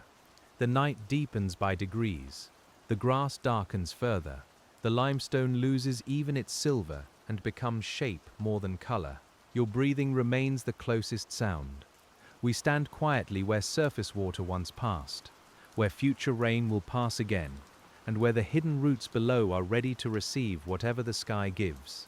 The land is open, hollow, and calm, and as the last pale edges fade from the stone, we continue across the plateau, following the softer darkness toward another shallow basin. The basin appears slowly, not as a boundary, but as a gentle lowering of the ground beneath the grass. You feel it first in the cooler air, settling close to your ankles, then in the softened sound of our steps. The limestone ridges around it make a pale rim under the night. Here on the Vercors Karst Plateau, even a shallow hollow can feel like a quiet room made by water. We move into it with the care the place invites. The grass is damp enough to brush coolness against your legs, and the soil carries a richer scent than the drier stone above. Somewhere under the center of the basin, rain has found its way downward for years, perhaps centuries, enlarging openings that no eye can follow from here. The whole hollow seems to breathe very slowly, holding night air in its cup. A doline like this may look simple, but it belongs to a larger underground pattern. Water gathers, sinks, dissolves, and carries fine particles into hidden roots. Soil settles where the surface lowers. Plants respond to the deeper moisture and cooler temperatures. Over time, the basin becomes its own small world, not separate from the plateau, but tuned slightly differently, as if the Vercors were humming in a lower key. You can pause at the center and let the air gather around you. It is still, but not stagnant. It smells of grass, leaf mold, and limestone dust softened by dew. The sky above the rim feels farther away, because the hollow receives you inward, away from the broadness of the open plateau. We stand there together, letting the cooled ground steady the body and quiet the mind. In the half-light, plants appear as textures more than colors. Low leaves overlap near the dampest part. Taller grasses lean along the sides. A few stones interrupt the soil, their exposed faces cold and faintly slick. Life here does not announce itself brightly. It arranges itself by moisture, shade, and depth, following the form of the land in small, exact, patient ways. The Vercors Karst Plateau is full of these small arrangements, and each one gives the listener a place to rest attention. You do not have to hold the whole massif in your mind. You can rest with the cold grass, the hollow air, the pale stone rim, and the knowledge that water below us is still finding its route. That is enough for now, more than enough, and it is quiet. And when the basin has held us for a while, we rise from it gently, following the rim back toward limestone broken by roots and moss. At the edge of the hollow, the ground becomes uneven again. Roots cross the stone like slow fingers, gripping cracks where a little soil has gathered. Moss darkens the shaded places, and dry grass brushes the higher ridges with a faint whisper. You can feel how the Vercors Karst Plateau never gives you one surface for long. It shifts between softness and hardness, between green and pale. The roots are part of the karst story, though they seem delicate beside stone. They enter fractures, hold moisture, and add organic matter to the thin soils that lie over limestone. Around them, rainwater changes as it passes through leaf litter and humus, taking on carbon dioxide from living and decaying matter. That altered water reaches the rock below and continues the patient work of dissolution, root and rain sharing one purpose. We walk through this root-laced ground without haste, feeling each imagined step settle before the next begins. The forest edge smells close now, with damp bark, fern, and old leaves waiting in darkness. A small draft passes over the stones, then disappears into the trees. The plateau feels intricate here, less like a broad open land and more like a woven surface, made of stone, root, moisture, and shade. In such places, the boundary between living and geological processes becomes hard to separate. A fallen leaf darkens the soil. Soil changes the chemistry of water. Water opens the limestone. The opening gathers more soil. Another root enters. The cycle repeats quietly, not as a circle drawn on a page, but as a felt relationship beneath your feet. We let that relationship become a slow, reassuring rhythm. You may notice how your attention has become smaller, and that is part of the restfulness. We are not looking for a view now. We are noticing the coolness under moss, the curve of a root, the way limestone holds dew in a shallow notch. The Vercors Karst Plateau becomes most intimate when the eye stops reaching far and allows the near world to become enough. A faint rustle moves at the forest margin, then settles. It might be a leaf shifting under its own weight, or a small creature passing through cover. The sound is brief, but it does not disturb the calm. It belongs here. It is folded into the larger hush of the plateau, the same way a single drop belongs to a cave pool, making a sound and then giving itself back to silence. And as the moss thickens under the first trees, we follow the cooler air into the forest again, where darkness is held among trunks. The forest receives us gradually. The open meadow recedes behind, and the sound of grass gives way to the softer press of leaves underfoot. Beech trunks rise pale in the darkness, while firs gather deeper shadow between them. The air is steadier here, almost sheltered from the sky, and it carries the scent of wet bark, needles, soil, and the mineral coolness of the Vercors Karst Plateau beneath all. Under the canopy, water has a slower descent to the ground. Leaves catch droplets, branches divide them, trunks guide some of the moisture downward in thin runs, darkening bark after rain. By the time water reaches the forest floor, it has already been softened by contact with life. Then it slips into soil, through roots, around stones, and toward the limestone waiting below with patient openness. You can imagine rain here, even though the night is clear. It would sound muted at first, held by leaves, then gathered into heavier drops falling from branch tips. The smell would deepen quickly, resin and humus and wet limestone rising together. We do not need the rain to fall now. Its memory is enough, because the forest floor seems built to receive it, to slow it, and to pass it downward in peace. Karst forests often feel like they are protecting a secret, not by hiding it deliberately, but by softening every sign of it. A sinkhole becomes a ferny dip, a fractured outcrop becomes a mossed ridge, a cave opening becomes a pocket of cold air beneath roots and stones. The Vercors Karst Plateau shows less of its bones here, yet you can sense them clearly through the ground's uneven breath. The animals of the forest live by this complexity. They use hollows for cover, ridges for movement, damp places for drinking, and old trees for shelter. Their patterns follow the shape of the land more closely than any path on a map. You may picture them moving through darkness with a calm suited to the place, pausing, listening, stepping lightly, then passing on without breaking the stillness. We remain quiet among them. The night does not belong more to us because we are naming it. It belongs to roots, insects, fungi, birds at rest, hidden mammals, stones cooling slowly, and water traveling below. You can let your own presence become smaller and kinder in that thought, no longer central, simply included in the forest's slow holding.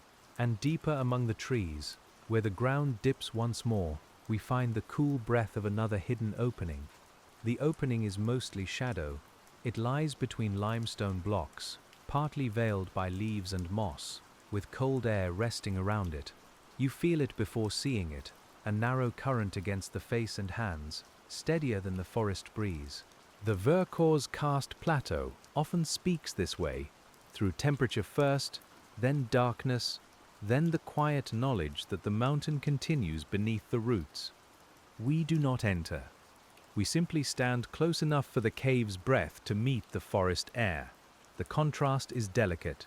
Outside, the scent is leaf, bark, and humus. From below comes wet mineral cold, clay, and an ancient dampness that seems untouched by day or season. Between them, the threshold becomes a mingling place, where surface life and underground silence share a small space. Cave air moves because of temperature differences, pressure changes, and connections between passages. In some seasons, cold air sinks and settles. In others, warmer air may rise through openings. The system breathes in ways that can feel almost alive, though it is simply physics moving gently through stone.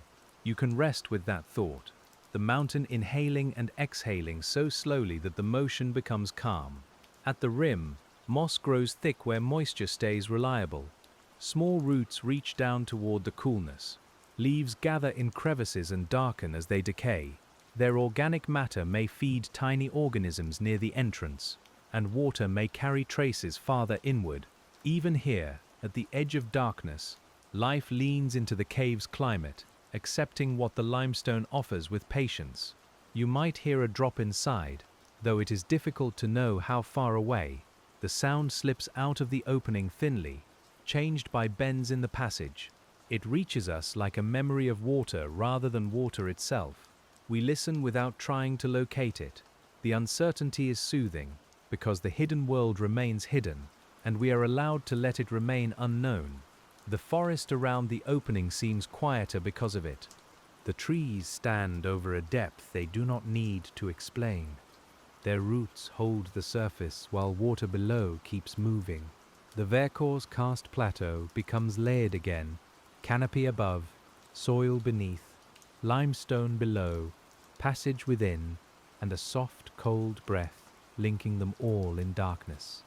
And after standing with that breath a while, we turn from the opening and follow the slope where fallen leaves collect against pale stone. The slope is gentle, but its surface is full of small interruptions. A limestone rib emerges, then disappears beneath leaves. A patch of moss follows a crack. A few stones have shifted downhill over time, resting now where roots and soil have caught them. You can feel the ground's quiet instability without any alarm, because it moves at the pace of seasons, frost and rain. On karst slopes, soil can be thin and unevenly held. Water drains through cracks, while gravity works patiently on loose fragments. Tree roots help stabilize the surface, and vegetation slows the movement of fine material. This balance gives the slope its character, neither bare rock nor deep earth, but a living skin over limestone. We walk carefully in the imagination, feeling that balance beneath each step. The smell of fallen leaves becomes stronger here. Damp beech leaves lie in soft layers, and under them the soil is dark, cool, and faintly sweet. If you moved one aside, you might find pale roots, small invertebrates, and grains of limestone mixed with organic matter. Nothing is separate for long in this place. Leaf becomes soil, soil meets water, water enters stone, and stone shapes the forest. You begin to sense how the Vercors Karst Plateau is a landscape of receiving and letting go. It receives rain, then lets it pass below. It receives leaves, then changes them into soil.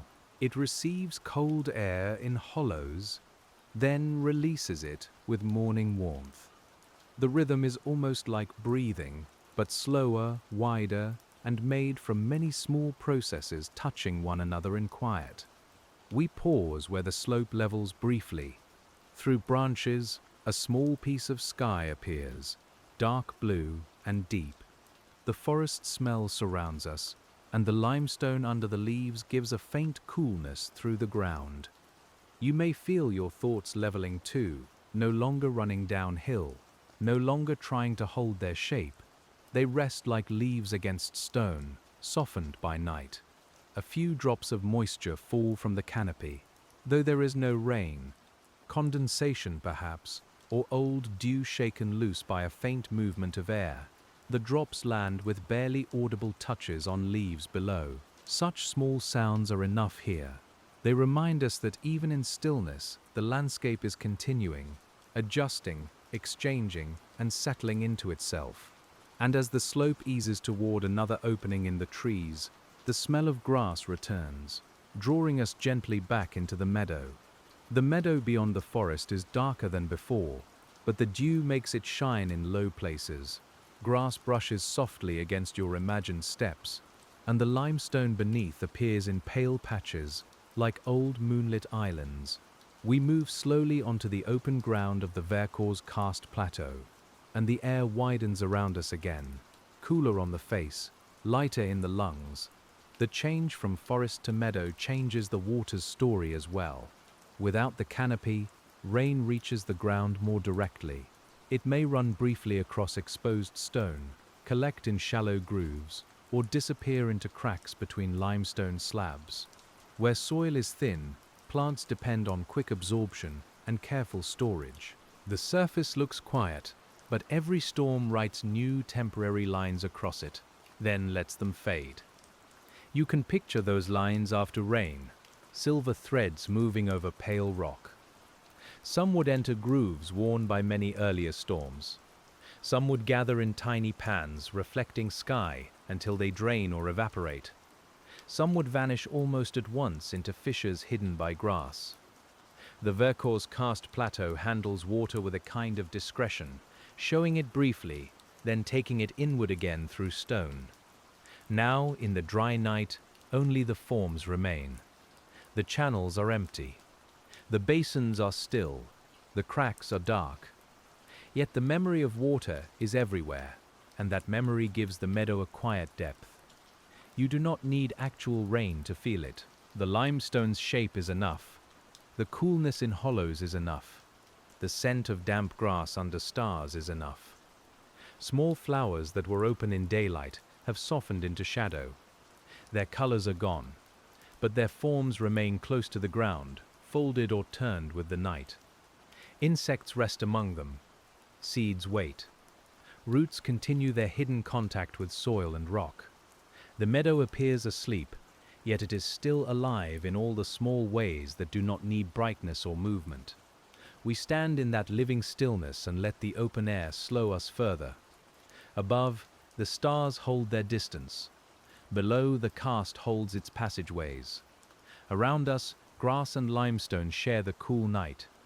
The body can rest with such simple arrangement because there is nothing to solve inside it, only a place to breathe and settle.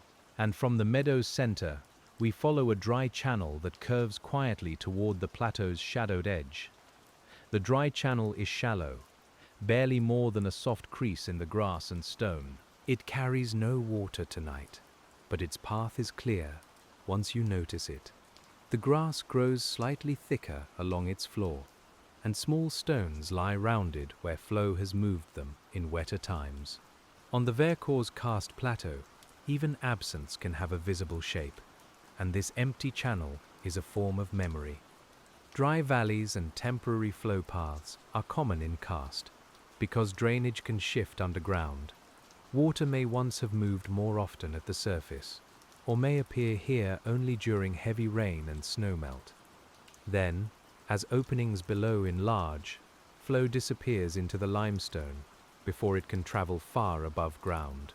The valley remains, quiet and green, a surface echo of an older current. We follow it slowly, not because it leads us anywhere definite, but because its curve is restful. It bends around low stone outcrops, passes under a cluster of shrubs, and enters a darker fold near the forest. Your feet would feel softer ground in its center, firmer stone near its sides. The channel is dry, yet it still seems to guide the body downward in thought. There is a tender lesson in such a place. A path can remain after the water has changed course. A shape can outlast the movement that made it. The Vercors Karst Plateau keeps these quiet traces everywhere, not as relics demanding attention, but as gentle reminders that change often leaves room behind. We let that room be comforting, a place where old movement has become stillness. At the edge of the channel, lichen spreads across an exposed rock in pale, irregular patches. Lichens are slow partnerships, fungi and photosynthetic companions living together on surfaces where few others can settle. They weather the stone chemically and physically in minute ways, adding to the gradual softening of limestone. Even here, where nothing seems to move, life participates in the plateau's making. The night air cools further along the dry channel. Cold settles low, and the grass holds it close. You may feel the body growing heavier in response, as if the hollowed land has given permission to rest. We keep following the curve, quieter now, with the Vercors around us in layers of meadow, stone, hidden water, and sleep. And where the channel meets a cluster of fractured rocks, we pause beside the limestone and listen for what cannot quite be heard. There is no clear sound from below, only the suggestion of depth beneath the cracks. The rocks are pale at their edges and dark in their openings, with moss tucked into the cooler seams. If you leaned close in imagination, you might smell damp mineral air beneath the dry scent of grass. The Vercors Karst Plateau often asks you to trust these small invitations, the quiet signs of hollowness. Fractures guide both surface weathering and underground drainage. They may form through tectonic stress, unloading, or the natural breaking of rock along weaknesses. Once present, they give water a path. Dissolution widens them. Frost may loosen their edges. Roots may enter and deepen their influence. The visible crack becomes part of a much longer interior line, reaching downward in ways the eye cannot follow. You can touch the edge of one imagined fracture and feel roughness where weather has opened the grain of the stone. A cooler breath may rest inside it, sheltered from the moving air above. In daylight, the crack might be full of detail, moss, grit, tiny leaves, and shadow. At night, it becomes simpler, a dark line in limestone, carrying the plateau's hidden depth close to your hand. Such details are small enough to quiet the mind. There is no need for wide scenery when one fissure contains the whole karst story. Rock under stress, water entering, minerals dissolving, soil gathering, life rooting, cold air lingering. The Vercors Karst Plateau repeats itself at every scale, so the large landscape can be felt in a single groove, a single crack, a single drop. We remain beside the fractured stone until even the imagined listening softens. If water moves below, it is too far for us to hear. If air passes through the crack, it is almost too faint to feel. That nearly imperceptible threshold is restful. It lets awareness hover, neither fully on the surface, nor fully below it, held gently between knowing and dreaming. And as that awareness loosens, we let the fractured stones fall behind, following the night toward a wider stretch of pale limestone pavement. The limestone pavement spreads outward like a quiet shore under the stars. Its ridges and grooves create a surface that seems both solid and flowing, shaped by water yet dry beneath our imagined feet. The air above it feels cooler because there is little soil to hold the day's warmth. We cross the Vercors Karst Plateau slowly, listening to the faint change in sound as grass gives way to stone. Here, each step would feel firmer, and perhaps slightly uneven.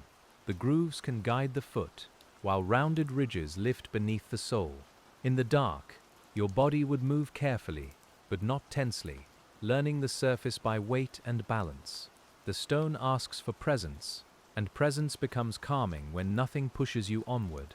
We let the pavement set the pace, slow, attentive, and steady. Lapier's forms where water dissolves limestone along surface pathways. The patterns vary with slope, rock texture, fractures, vegetation, and the chemistry of rainfall. Some grooves are sharp and narrow, others are broad and smooth. Some hold soil and plants, while others remain pale and exposed. The Vercors Karst Plateau gathers these forms into quiet fields of weathered rock, each one made by ordinary water over extraordinary time. You can feel the coolness rising from the pavement now. It touches the palms if you imagine kneeling, and it gives the night a mineral clarity. The smell is drier here than in the forest, but not empty. There is thyme, grass, stone dust, and the faint damp breath of cracks that hold shadow below. The surface is open, but the whole place still seems inward, still reserved. At the margins of the pavement, plants thicken where grooves have collected soil. Their roots occupy the narrow lines water helped make. In this way, erosion creates shelter, and dissolution creates small gardens. The rock is not simply worn away, it is shaped into opportunities for moss, seed, insect, and root. We notice this quietly, letting the thoughts soften into the night's texture. The stars above the pavement are reflected nowhere, because the rock is dry. Still, the pale limestone seems to hold a dim memory of light. Its surface catches enough sky to show the main ridges, while the grooves remain dark. You and I cross through that subtle pattern, feeling as if we are moving over a sleeping sea that has become land, over waves turned to limestone, and beyond the pavement, the ground lowers toward a shadowed line, where mist has begun to gather. The mist is thin at first, more sensed than seen. It rests in the low places, blurring grass and softening the outline of stones. Cold air drains into the basin, and moisture gathers where the temperature has fallen enough to condense the night's breath. On the Vercors Karst Plateau, such mist feels natural, almost inevitable, as though the land exhaled a pale veil. We walk toward it slowly, letting the air grow damp against the skin. The smell changes again, from dry stone to wet grass and soil. Sounds become slightly muffled. Even our imagined footsteps seem to arrive more softly. Mist has a way of removing distance without creating darkness, and here it makes the hollow feel enclosed, quiet, and protected, like a room without walls. Cold air pooling is one of the subtle effects of terrain. Denser cool air flows downslope and gathers in depressions, especially on calm nights. In karst basins, this can create pockets of lower temperature that influence vegetation, frost, and moisture. The Vercors Karst Plateau contains many such small climates, each one tied to shape, drainage, and exposure. We feel the science as coolness around your hands. Mist also makes the hidden water easier to imagine. Though it is formed in the air, it belongs to the same cycle of moisture moving through the landscape. Cloud, rain, snow, dew, spring, and underground stream are all different expressions of water's quiet presence. Here, in the hollow, mist touches your face while unseen water moves below, and both seem part of one breath. Plants in the mist appear softened, their edges silvered and blurred. Dew gathers more heavily, bending fine stems under delicate weight. A spider web might hold droplets like a net of small moons, though we need only glimpse it gently. The Vercors Karst Plateau becomes almost weightless in this low cloud, even as the limestone beneath remains firm and ancient underfoot. We let the mist close around us without losing the way. The basin is shallow, the rim nearby, the night calm. Your breath mingles with the cool air, and for a moment, the boundary between body and landscape feels less distinct. Moisture outside, breath inside, hidden water below, all moving slowly through different chambers of the same quiet. And as the mist thickens in the hollow, we follow its softness toward the place where morning will eventually gather. Though we remain inside the night, the thought of morning is far away, only a pale possibility beyond the dark. For now, the Vercors Karst Plateau remains under stars and mist, held in the long middle of the night. You can sense how dawn will come first to ridges, then slopes, then basins. But there is no need to hurry toward it. We stay with the present coolness, the damp grass, and the still air. In a karst basin, morning light can reveal what night has hidden. Dew on grass, frost in colder seasons, darker soil at the floor, limestone ribs around the edge, and subtle channels where water has moved. Yet night has its own truth. It removes distraction and leaves sensation. The cold tells you where air has settled. The smell tells you where moisture lingers. The quiet tells you where the land is holding. You may feel sleep approaching in the same gradual way.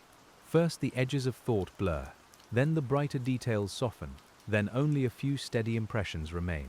Stone, grass, cool air, hidden water.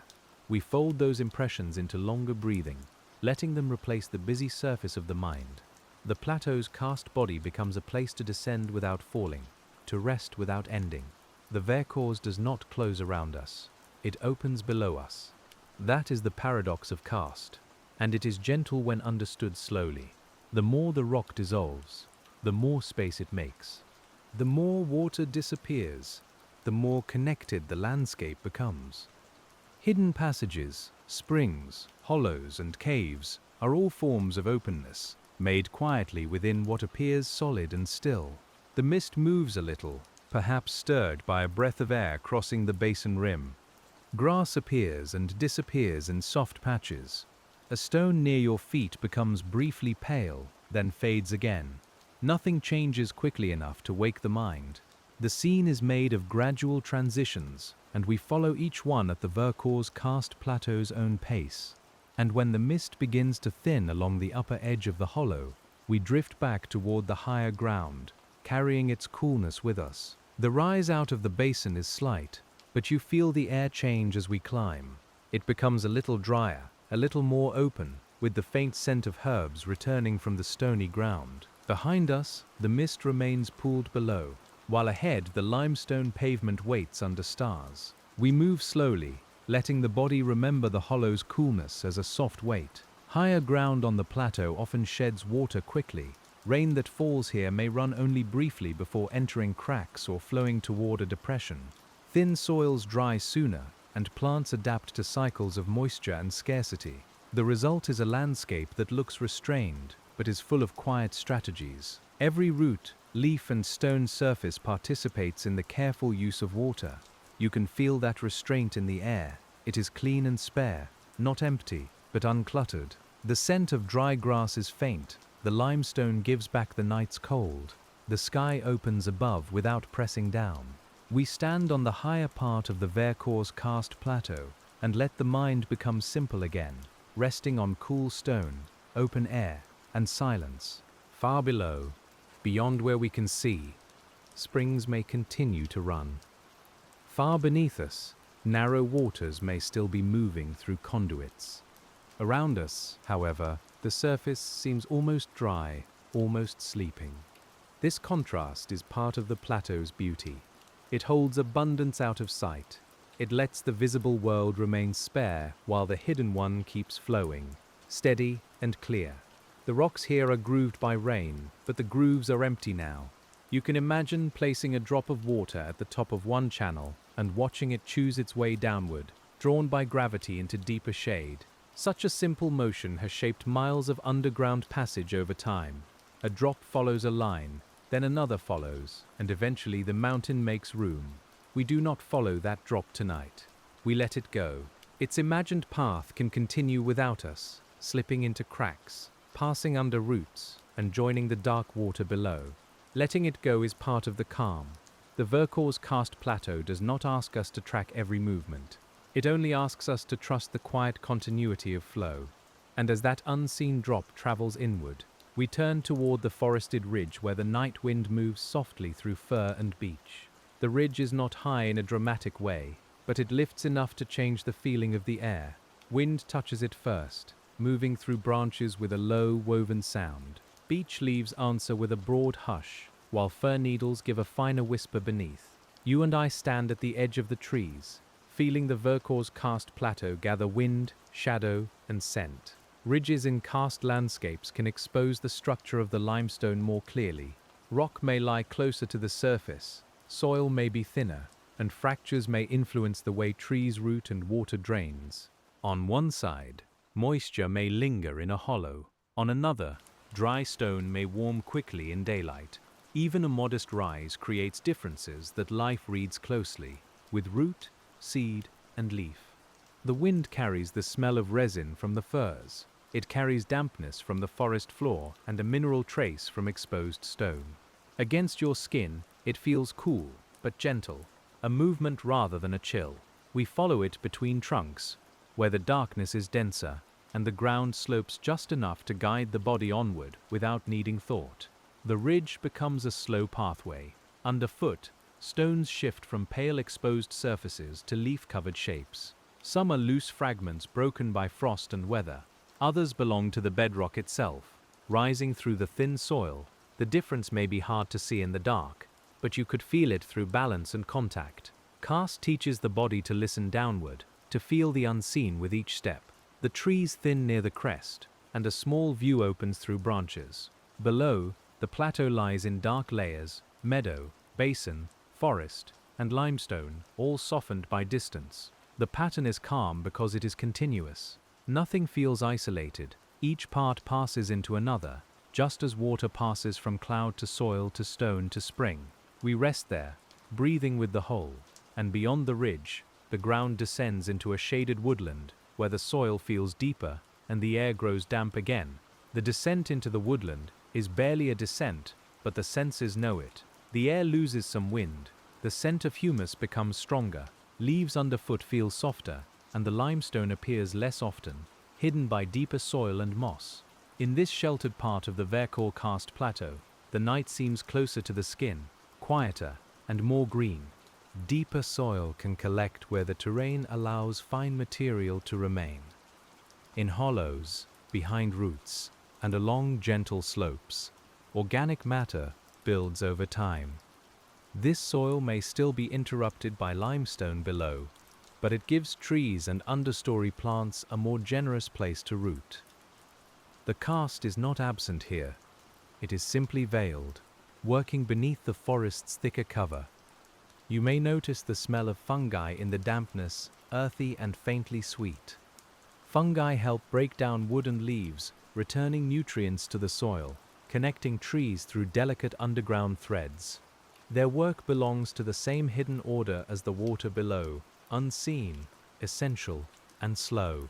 We move through that scent quietly, letting it deepen the feeling of being held within a living network. Water entering this soil may linger longer before reaching the limestone. It passes through root zones, absorbs carbon dioxide, and carries dissolved organic compounds downward. By the time it touches the rock, it has been changed by the forest. The cave below and the spring beyond are therefore shaped partly by this dark woodland floor, by leaf fall, root breath, and decay. There is comfort in the word decay when spoken softly in a forest. It is not an ending here, it is a return. Leaves become soil, wood becomes food for fungi and insects. Soil changes water, water changes stone. The Vercors Karst Plateau turns endings into passageways, and passageways into new forms of shelter, moisture, and life. We pause beside a fallen branch, softened by moss. Its surface holds beads of water, and its underside would be cool to the touch. Small organisms are working through it in darkness, patient and unhurried. The branch is becoming part of the ground, just as the ground becomes part of water, and water becomes part of limestone's slow opening. And as the woodland gathers close around us, a faint mineral coolness rises again, leading us toward another hidden seam. The seam lies under moss and leaves, visible only where a narrow, dark line cuts between stones. It is not large enough to enter, not even large enough to seem important at first glance. Yet the air above it is cooler, and the moss around it is damp. The Vercors Karst Plateau often reveals its depth through such modest signs. A line, a draft, a little wetness. Water may pass through this seam only during certain seasons. It may drain a small patch of forest floor after rain, or connect to a wider fracture below. Its importance depends on relationship rather than size. In karst, small openings can matter because they join other openings, and together those roots create a network more spacious than the surface suggests. We rest with that hidden connection. You can imagine a raindrop reaching this place.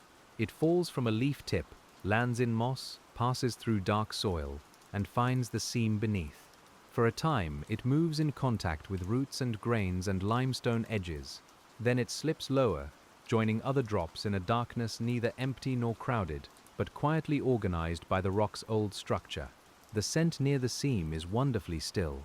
Moss, clay, wet stone, and leaf mold mingle in cool air.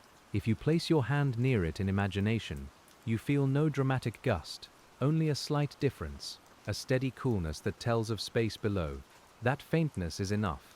Sleep often comes through faint things, repeated and trusted, until the body no longer needs to listen so hard.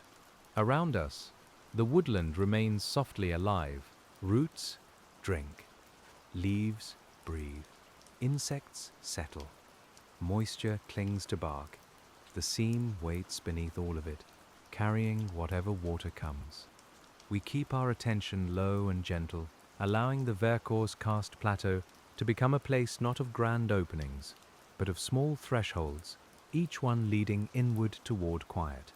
And from this hidden seam, we drift onward beneath the trees, following no path except the cooler movement of the land.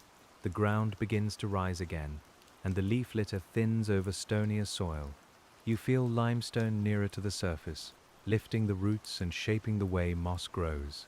The trunks stand a little farther apart, and the air begins to move between them.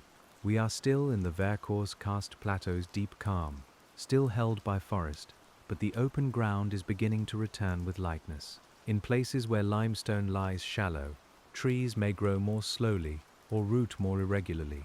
Their forms can reflect the limits below them, bending around stone, leaning toward better soil, or spreading roots widely across the surface. This is not struggle in the dramatic sense. It is adaptation, quiet and exact, life finding a way to belong to rock, moisture, and weather. The forest floor changes underfoot. Leaves give way to patches of dry needles, then to exposed stones with cool edges. A small fern grows in a crack, its fronds dark and soft. A low shrub holds droplets along its leaves. Every detail has settled into night. Nothing reaches outward sharply. The Vercors Karst Plateau feels like a landscape gently closing its eyes, while remaining aware beneath sleep. You may feel your thoughts doing the same. They do not disappear all at once. They become slower, less bright, less separate from one another. A cave pool becomes a meadow basin. A limestone groove becomes a line of breath. A spring becomes the sound of your own blood settling softly in the ears. We let these associations form and fade without holding them too tightly. At the edge of the trees, the open plateau appears again, covered in dim grass and pale stone. The transition is smooth, as if the forest were exhaling us back into the night. We step out slowly. The air widens. The scent of herbs returns. Overhead, stars continue their quiet watch, and the limestone below us keeps its hidden depth. And as we leave the trees behind, the plateau opens into a broad calm where the land seems to float under the sky. The broad open ground has almost no visible motion. Grass rests. Stones cool. The horizon is low and soft, marked by darker forest and the faint suggestion of distant cliffs. You and I stand in the middle of this quiet field, feeling the Vercors Karst Plateau spread around us as a high limestone world, open above and hollowed beneath by water. The geology here is present in every gentle unevenness. A depression marks dissolution below. A pavement marks rain working across exposed limestone. A dry channel marks temporary flow or older drainage. A spring beyond sight marks the return of hidden water. These features are not separate chapters of the land. They are one continuous language, spoken slowly by the plateau through shape, temperature, and silence. You can let the body rest as if lying on that language. The grass becomes a blanket of cool stems. The stone beneath becomes a steady foundation. The air above becomes light and spacious. Nothing in the scene asks you to rise. Nothing asks you to explain. We remain with the Vercors in a state of quiet attention, where understanding is less important than feeling. A night breeze moves across the meadow and lowers again into a hollow. It carries the smell of damp grass, exposed limestone, and distant forest resin. The movement is so soft that it seems to pass through thought rather than over skin. You can breathe it in and let it go, the way the plateau receives rain and lets it pass inward without holding too much on the surface. Somewhere below, the hidden water continues. It may be moving through a narrow rift, resting in a pool, or joining a larger subterranean stream. We do not know exactly where, and we do not need to know. The uncertainty is peaceful because it belongs to the nature of karst. The Vercors Karst Plateau is partly known by what it withholds, by the quiet it keeps below.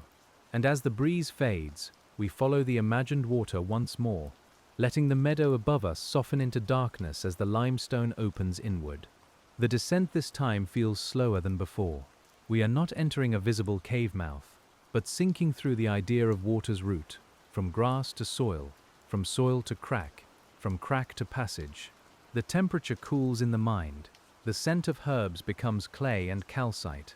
The Vercors Karst Plateau gathers above us, while the hidden interior receives our attention with patience. A narrow fissure becomes a vertical seam, then a sloping passage washed smooth in places by past flow. Water marks the walls with pale mineral traces and darker stains. The floor holds gravel where stronger currents once passed. In a calmer side pocket, fine clay has settled like soft powder. You can imagine the darkness touching every surface evenly, making the cave feel enclosed but not heavy. The shapes inside the cave are records of changing flow. Some passages may have formed under pressure when water filled them completely. Others were carved by free-flowing streams with air above them. Later, as valleys deepened and drainage levels shifted, older passages could become dry, while new routes formed below. The Vercors Karst Plateau contains this vertical memory, stacked in shadow, tier upon tier. You do not need to visualize every layer exactly. Let the idea be slow and spacious. Old channels above, active water below, dry galleries holding silence, pools gathering drops, shafts bringing cool air from the surface. The mountain is not hollow in a simple way. It is articulated, connected, and softly complex, with water tracing paths through limestone like breath through sleep. In one side chamber, formations hang in stillness. A slender stalactite tapers from the ceiling, and beneath it a small rise of calcite waits on the floor. Drop by drop, they approach each other over an unimaginable span. Their nearness is not urgent. It is a quiet promise, made by mineral water and gravity, a form of meeting so slow it becomes peaceful. We rest there in thought, hearing the drip that joins them. The interval between drops lengthens as your breathing slows. The cave becomes less a place and more a rhythm, cool, dark, mineral, patient. Above, the night meadow remains. Below, water continues to move. Around us, the limestone holds every sound until it fades into stillness. And when the drip becomes almost indistinguishable from silence, we rise again toward the plateau's surface, where the night is waiting unchanged. The surface returns with the smell of grass before sight. Then comes the wider air, the faint wind, and the cool touch of dew. The stars are still above the Vercors Karst Plateau, though perhaps they have shifted a little in the long night. The meadow waits as quietly as it did before, its stones pale and low, its hollows holding colder air like water. It is comforting how little has changed. The hidden descent has not disturbed the surface. The cave's patience has not needed to prove itself. The spring continues elsewhere, and the dry channel remains dry under the stars. We stand once more on open ground, feeling both worlds at once, the visible meadow around us and the invisible limestone interior below our resting feet. This layered awareness can hold you gently, surface and depth, breath and stone, dew and underground stream, forest and cave. Each pair belongs together, and none pulls against the other. The Vercors Karst Plateau becomes a quiet arrangement of correspondences, where everything above has a below, and everything hidden leaves some small tenderness on the surface. A cooler current of air crosses the grass. It may have come from a hollow, from a forest edge, or from some small opening in the limestone where subterranean air meets night. You feel it briefly along the face, then it passes. The body follows, releasing another small piece of wakefulness. We let it go without remark, letting the plateau absorb the moment into calm. The meadow's silence is wider now, not because sound has vanished, but because your listening has changed. Faint movements no longer call for attention. They arrive, belong and fade. The Vercors is teaching the ear to rest, just as water teaches limestone to open. Slowly, gently, repeatedly, the shape of awareness changes until quiet becomes easier to enter. And as we continue through the dark meadow, the ground begins to rise toward a pale outcrop where the old sea shows itself again. The outcrop emerges from the grass in low, rounded forms, its limestone surface cool and faintly rough. In places, thin beds can be sensed as subtle lines, layers of ancient sediment turned to mountain stone. You may rest a hand there in imagination and feel the cold firmness of deep time. The Vercors Karst Plateau holds the memory of former seas, not as a story, but as substance.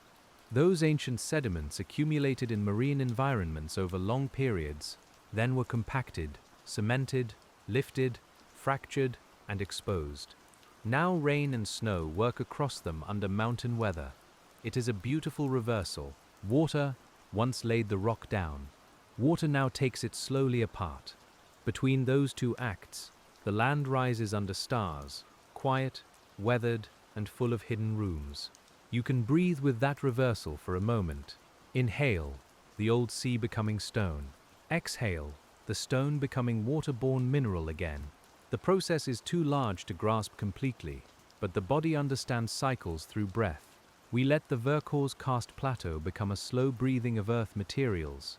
Sea to limestone, limestone to spring, spring to river, and onward into distance. The outcrop's surface holds small pits where water has lingered. Some are no wider than a fingertip. Others connect to fine grooves that lead away under grass.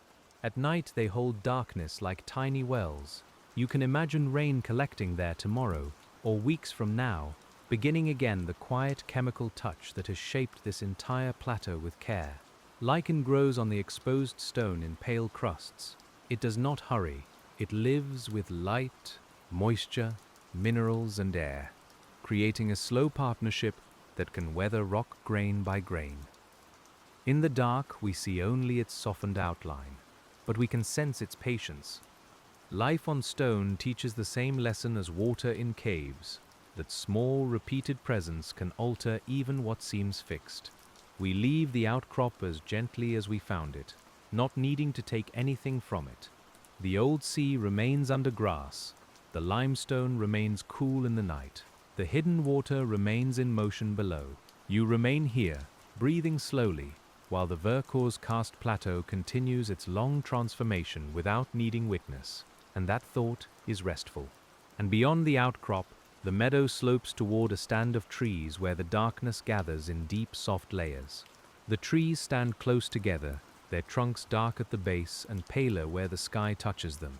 Entering their shade feels like passing under water, not wet, but enveloped by cooler, denser air. The forest floor receives our steps without echo. We move beneath the canopy of the Vercors Karst Plateau, and the night becomes less wide, more intimate, more sheltered. Here, every scent is rounded by dampness. Bark, moss, soil, leaves, and limestone mingle without separating. You can feel the air settle in the throat, cool and clean, with a mineral undertone rising from the ground. The sound of the meadow behind us fades. Ahead, only the low hush of branches remains, and beneath that hush, the imagined quiet of caves and water. Forest shade helps maintain moisture in the soil, even where limestone drainage is efficient.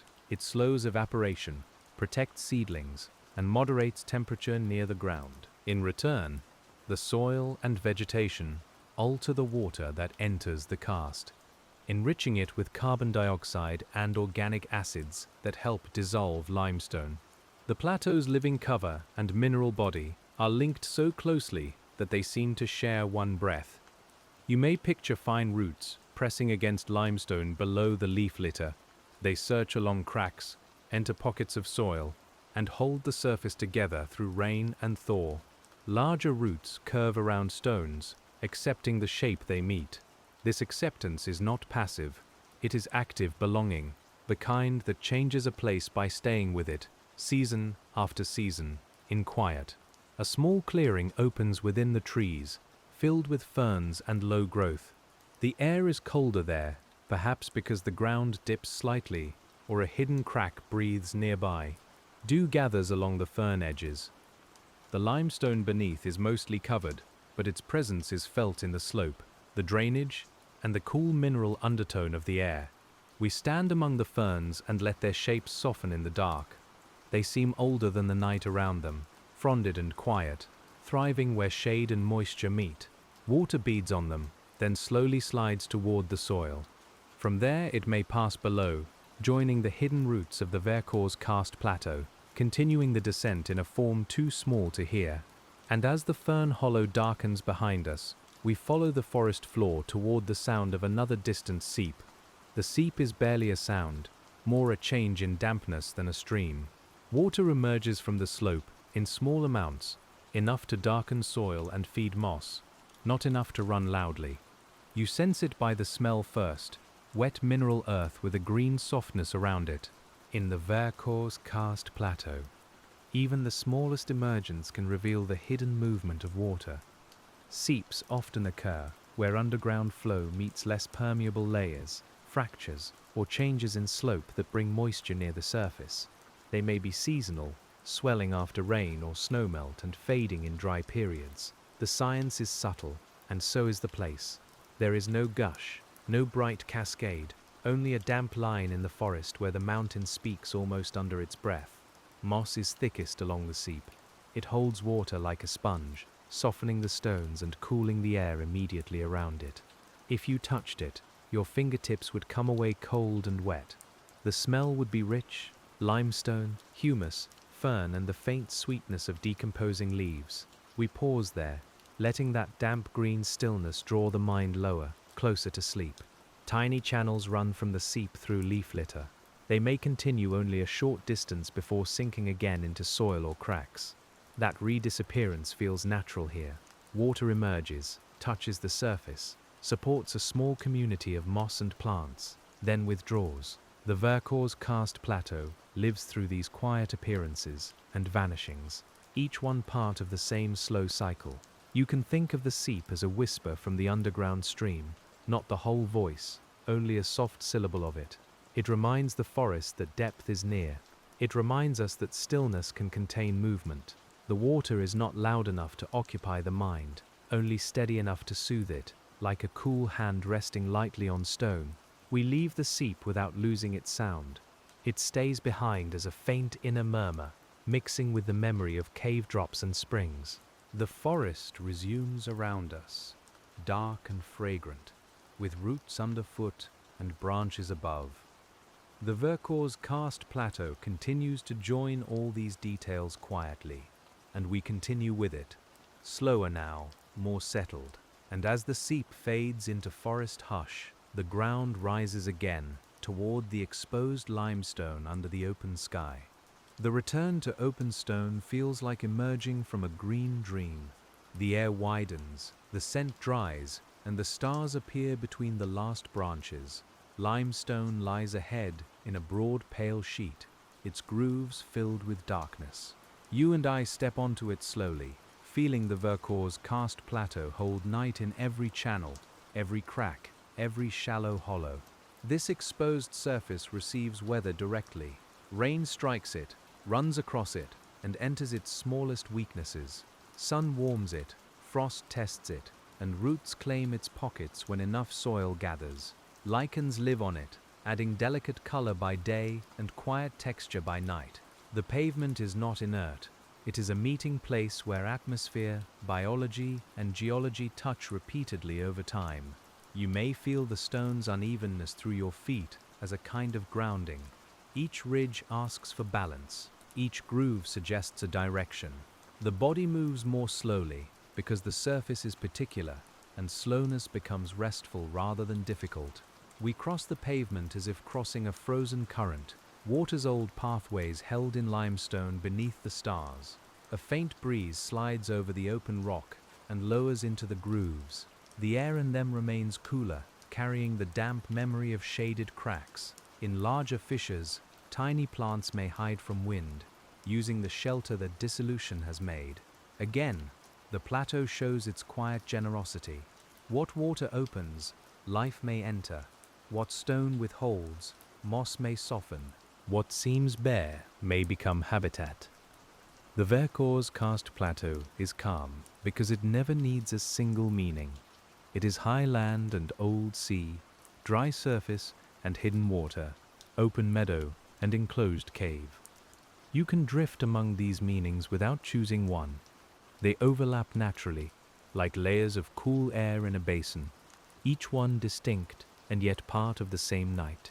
And as the pavement narrows into grass again, we follow the softened edge toward a long, shallow depression where dew has gathered thickly. The depression lies across the meadow like a broad, dark ribbon. Grass grows taller there, and the air feels cooler just above it.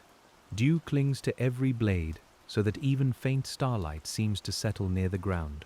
We step into this gentle, low place on the Vercors Karst Plateau, and the quiet deepens around us like mist. Perhaps water sometimes moves along this depression after heavy rain. Perhaps it only gathers cold air and thicker soil. Karst features can be subtle, and not every hollow has the same origin or behavior.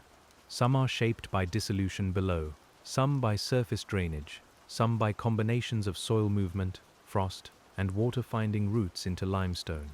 The land does not need simple categories to be beautiful. You can feel the damp grass brush against your shins in imagination. The smell is fresh and dark, with a faint sweetness from crushed stems. Under the grass, the soil is probably cooler than the ridge above. Under the soil, the limestone waits with openings small and large. The layers continue downward, and your breathing follows them, slow enough now to feel almost subterranean. In the depression, sound is slightly muffled. The forest edge seems farther away. The open sky is still above, but the lowered ground makes it feel like a roof beyond reach. We stand in this shallow curve of land and allow it to hold us, not tightly, only enough to make the rest of the plateau feel soft around the edges. Small lives continue here in the cool. Insects rest where moisture gathers. Roots take advantage of deeper soil. Seeds may settle after being carried by wind or water. The hollow becomes a receiving place, a slow collector of weather, organic matter and night air. The Vercors Karst Plateau creates such places everywhere, each one modest, each one quietly alive. And as we follow the depression toward its lower end, the grass gives way to stones arranged by old water and patient gravity.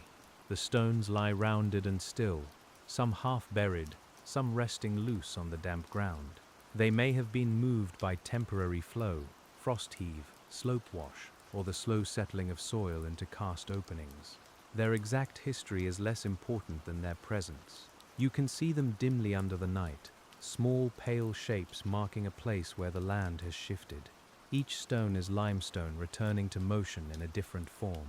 Once part of a bedrock layer, it loosened, weathered, and found its way into this low place.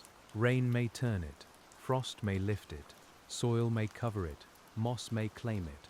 The Vercors Karst Plateau changes its own material slowly, moving stone from cliff to slope to hollow to hidden passage over long years. You might touch one and feel cold dampness on its upper surface. The underside would be darker, smelling of soil and root. Around it, tiny spaces hold moisture for insects and seedlings. Even a loose stone can become shelter, shade, and anchor. In this landscape, form creates microclimate, and microclimate creates possibility, gently, without requiring attention. We rest beside the stones for a moment, because they make time tangible. Not the immense time of ancient seas, but the smaller time of seasons. Freeze, thaw, rain, drying, leaf fall, moss growth.